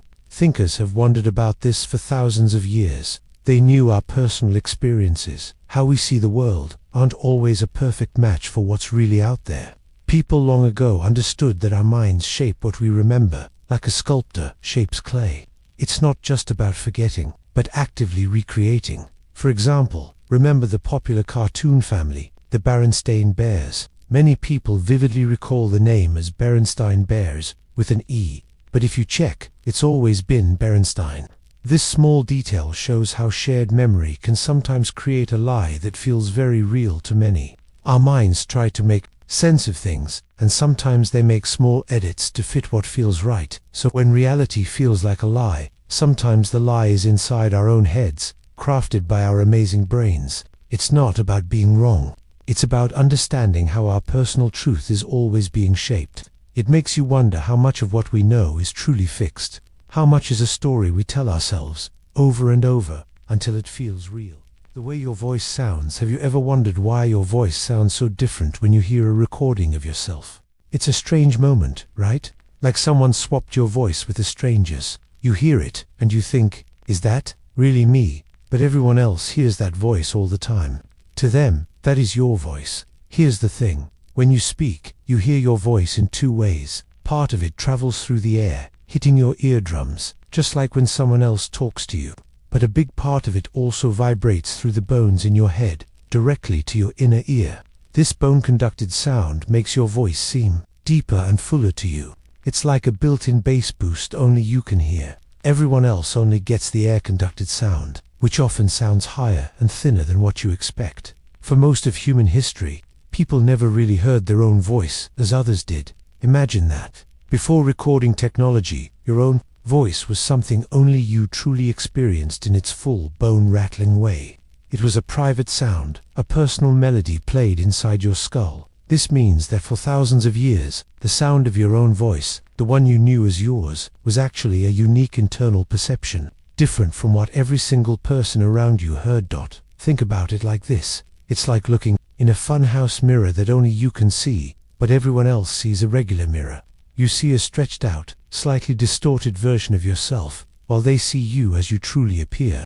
Your voice is a bit like that funhouse mirror for your ears. The voice inside your head is a version of reality that only you get to experience. So, what does this tell us? It means a part of how we experience ourselves. Our very sound is fundamentally different from how anyone else experiences it. It makes you wonder about other things we think are true, things we only perceive from the inside. Maybe reality itself has these tiny, personal twists, and that's why it matters. The gap between how you hear yourself and how others hear you is a quiet reminder that our personal reality can be a bit of a secret, even to ourselves. Why things look closer. Have you ever looked at something far away, a mountain, a building, the moon, and thought, that looks closer than it actually is? Our eyes are amazing, but our brains are even more so. They work together to figure out distance, but sometimes they get it a little wrong. This isn't because our eyes are bad, but because our brains are constantly making guesses. They use clues like how clear something looks, how big it appears, or what's between us and that object. When some of those clues are missing, or when they trick us, things can feel closer. It's like our mind is trying to fill in the blanks. Think about ancient times. Before powerful telescopes or precise maps, people relied even more on what their eyes told them. A distant ship on the horizon might appear small, but its size wouldn't truly tell you its distance. Philosophers for centuries have pondered this. They asked, is what we see really what's there, or is it just our mind's version of it? This idea, that our perception is our reality, has been a deep thought for a very long time. It makes you wonder how much of what we know about the world is simply how our brains process light and shadows. Here's a good example. Driving on a long, straight road, especially at night. A car coming towards you might seem much closer than it is, especially if there are no lights or buildings to give your brain other clues. Your brain sees headlights, assumes a certain size, and then tries to guess the distance. But the open, dark road gives it very few other hints. So, The car suddenly seems to pop up closer than you expected. So, the next time something looks closer than you know it is, take a moment. It's a gentle reminder that our view of reality is not always perfect. It's shaped by how our brains interpret light and space. It tells us that what we see is often a wonderful, complex guess. And that's okay. It just means there's always more to understand about the world and about ourselves. That feeling you can't explain. Have you ever had a moment where you just knew something, but couldn't explain how? Like when a friend walks in, and you instantly sense they're upset, even before they say a word, or you're about to take a different route home, and a quiet feeling tells you, stick to the usual way. Later, you hear about an accident on the other road. That's the feeling we're talking about. It's a deep, quiet knowing, beyond simple facts. Don't think about it. Our minds are always busy, taking in information without us noticing. Sometimes, tiny bits, a slight change in someone's voice, a flicker in their eyes, connect very fast. We don't realize how, but a feeling sparks, a gut instinct. For a long time, people have wondered about this. Ancient thinkers, like old Greek philosophers, talked about things we might know deep down. They believed our minds could connect with ideas beyond our senses. It's not magic. It's about how complex human experience truly is. Here's an example. You're taking a multiple test. One answer just feels right, even if you can't remember the exact page where you learned it. You pick it, and it's correct. Your brain probably picked up subtle clues, remembered partial information, and put it together in a flash. It sent you that this is it, signal. So, here's the thing. These unexplained feelings, these moments of intuition, are a natural part of being human. They remind us that our minds work in incredible ways, picking up on hints and patterns we don't consciously notice. It's a quiet whisper from inside ourselves, connecting us to the deeper rhythms of the world. It's part of the vast, sometimes mysterious, landscape of understanding reality. And that invites us to pause, and maybe, just maybe, trust that quiet voice a little more. Your brain builds reality. Have you ever stopped to really think about what real means? We walk around, seeing and hearing things. Sure, what's out there is exactly what we experience. But here's the thing. Your brain isn't just a window. It's more like an artist, constantly creating the picture you see. Your eyes take in light. Your ears pick up sounds. Your skin feels touches. These are just raw signals, like puzzle pieces. Your brain takes these bits and puts them together, adding memories, expectations, and even feelings. It builds a version of reality just for you. It's not a perfect copy of the world, but a personal interpretation. Thinkers have wondered about this for thousands of years. Long ago, some philosophers imagined we might be like people inside a cave, only seeing shadows on a wall. They asked, how can we be sure we're seeing the true thing, not just our brain's best guess? Our senses can play tricks, and our brain often fills in the blanks. Here's a simple example. In a crowded school hallway, your ears pick up so much noise, lockers, talking, shuffling shoes, but your brain filters most of it, so you can focus on your friend's voice right next to you. It actively chooses what to highlight and what to ignore. It's like a director shaping a movie scene, deciding what you should notice.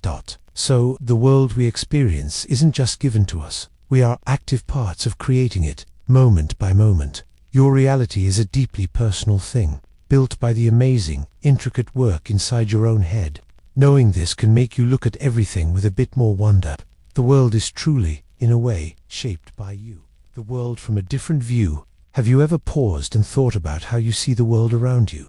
I mean, really looked at a common thing and wondered if everyone else sees it the exact same way you do. Here's the thing. Our reality, what we believe to be true and real, is often shaped by our own eyes, our own experiences, and even our own feelings. It's like each of us carries a special lens that changes how everything looks. For a long time, people thought the earth was flat, and that the sun went around us. That was their reality. But then, over time, new ideas and discoveries showed them a totally different view. The earth is round, and we're actually spinning around the sun. This wasn't just a small change. It completely flipped how humans saw their place in the universe. It showed that what we think is true can change. Think about a dog, for example. We see the world mostly with our eyes, focusing on colors and shapes. But a dog, its world is mostly about smells. That park you walk through, for you, it's green grass and trees. For your dog, It's a giant map of sense, telling stories about every creature that's been there. It's the same park, but two very different ways of experiencing it. The dog's reality of the park is totally different from yours. This idea that reality can look so different depending on who or what is doing the looking is really powerful. It reminds us that our own way of seeing is just one way. It's important, but it's not the only one. The world is much bigger, much stranger, and much more beautiful when we open up to how others might see it too. It makes us more curious, and maybe, just maybe, a little more understanding of everyone around us. Why some things just don't add up. Have you ever looked at something familiar, something you thought you knew, and suddenly it just didn't make sense? It's like a puzzle piece that simply won't fit, even if you're sure it should. This feeling, when reality seems to glitch or contradict itself, is deeply human. It makes us pause and wonder that our brains try to make patterns and rules for the world. But sometimes, what we experience just doesn't match the neat picture our brain expects. This isn't new. For thousands of years, thinkers wondered if what we see is truly real, or if our minds played tricks. This curiosity is a powerful part of being human. Consider a common psychological trick. Take a simple word, like spoon. Say spoon over and over quickly for a minute. It starts to sound weird. It loses its meaning. It sounds alien, even though it's an everyday object. Your brain, by repeating it, breaks down its usual understanding.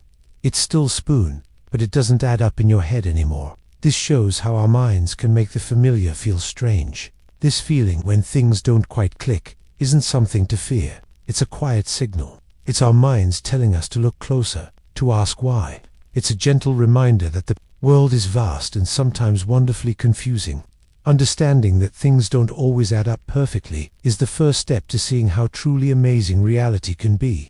It invites us to be curious, not just about what we know, but about what we don't yet understand. That light that wasn't there. Have you ever looked somewhere and thought you saw a flash of light, only for it to disappear when you blinked? It's a strange feeling, right? Your eyes tell you one thing, but your brain quickly corrects it. Sometimes, what we think we see isn't actually out there in the world. Our minds can create or misread signals, making reality feel a little wobbly. Here's the thing, our brains are always trying to make sense of the world. They take in millions of pieces of information from our senses every second. But sometimes, they get it wrong, or they fill in gaps. For thousands of years, people have wondered about this. Ancient thinkers, like those in Greece, debated if what we see is truly real, or just a shadow. They knew our senses could fool us. This is why it matters to think about it. Consider this simple example. Have you ever stared at a bright light bulb for a few seconds, then looked away at a blank wall? For a moment, you might still see the shape of the bulb, maybe in a weird opposite color. That's an afterimage. The light isn't truly on the wall, but your eyes and brain are still reacting to the strong signal they just got. Your brain is processing something that already passed, making it seem present. This might work for you to think about what real means. It makes you wonder how much of what we experience every day is truly separate from us. How much is simply our brain's best guess, or a trick of light and memory. So, next time you think you see that flicker, and it vanishes, remember, it's not always about things being gone. Sometimes, it's about the amazing, complex way our own minds build the world we live in, one perception at a time. It reminds us to be curious about what we perceive. Your brain connects dots. Have you ever looked at scattered stars and seen shapes? Maybe animals or faces, formed by connecting those bright pinpricks of light. Or perhaps you've gazed at clouds, spotting a dragon or a familiar face. Here's the thing, those shapes aren't actually there. Your amazing brain made them up. Our brains don't just record what they see, they actively fill in the blanks. They search for patterns, even when there aren't any clear ones, connecting dots that aren't truly linked. This is an ancient part of how humans understand things. For ages, people looked at the night sky. They saw stars, just dots of light. Their minds connected these dots, creating shapes like animals and heroes. Those pictures weren't truly there. It was their brains making a story, an urge still active in your mind today. Think about it. Imagine reading a sentence with a few letters missing. You can still understand the word, right? Your brain automatically fills in those letters. Or if you hear a song and the sound cuts out for a second, your brain often fills in that gap, so you barely notice. This powerful ability helps us understand things quickly, but it also means what we see as real is often a clever guess, built by our own minds from incomplete information. So, when reality feels a bit strange, remember this: your brain is a brilliant artist, always trying to paint a full picture, even with just a few strokes. This means our reality isn't just about what's out there. It's also about what our powerful brain creates and believes is there. It's a reminder that what we experience is a unique story, told partly by our own minds. The real story behind it. Have you ever stopped to wonder if what you see, hear, or feel is really the whole story? Or if there's more going on beneath the surface of everyday life? Here's the thing: what we call reality isn't just out there, waiting for us to find it. A lot of it is actually built inside our own minds. Our brains take in bits of information from our senses, light, sound, touch, and then piece it all together like a puzzle.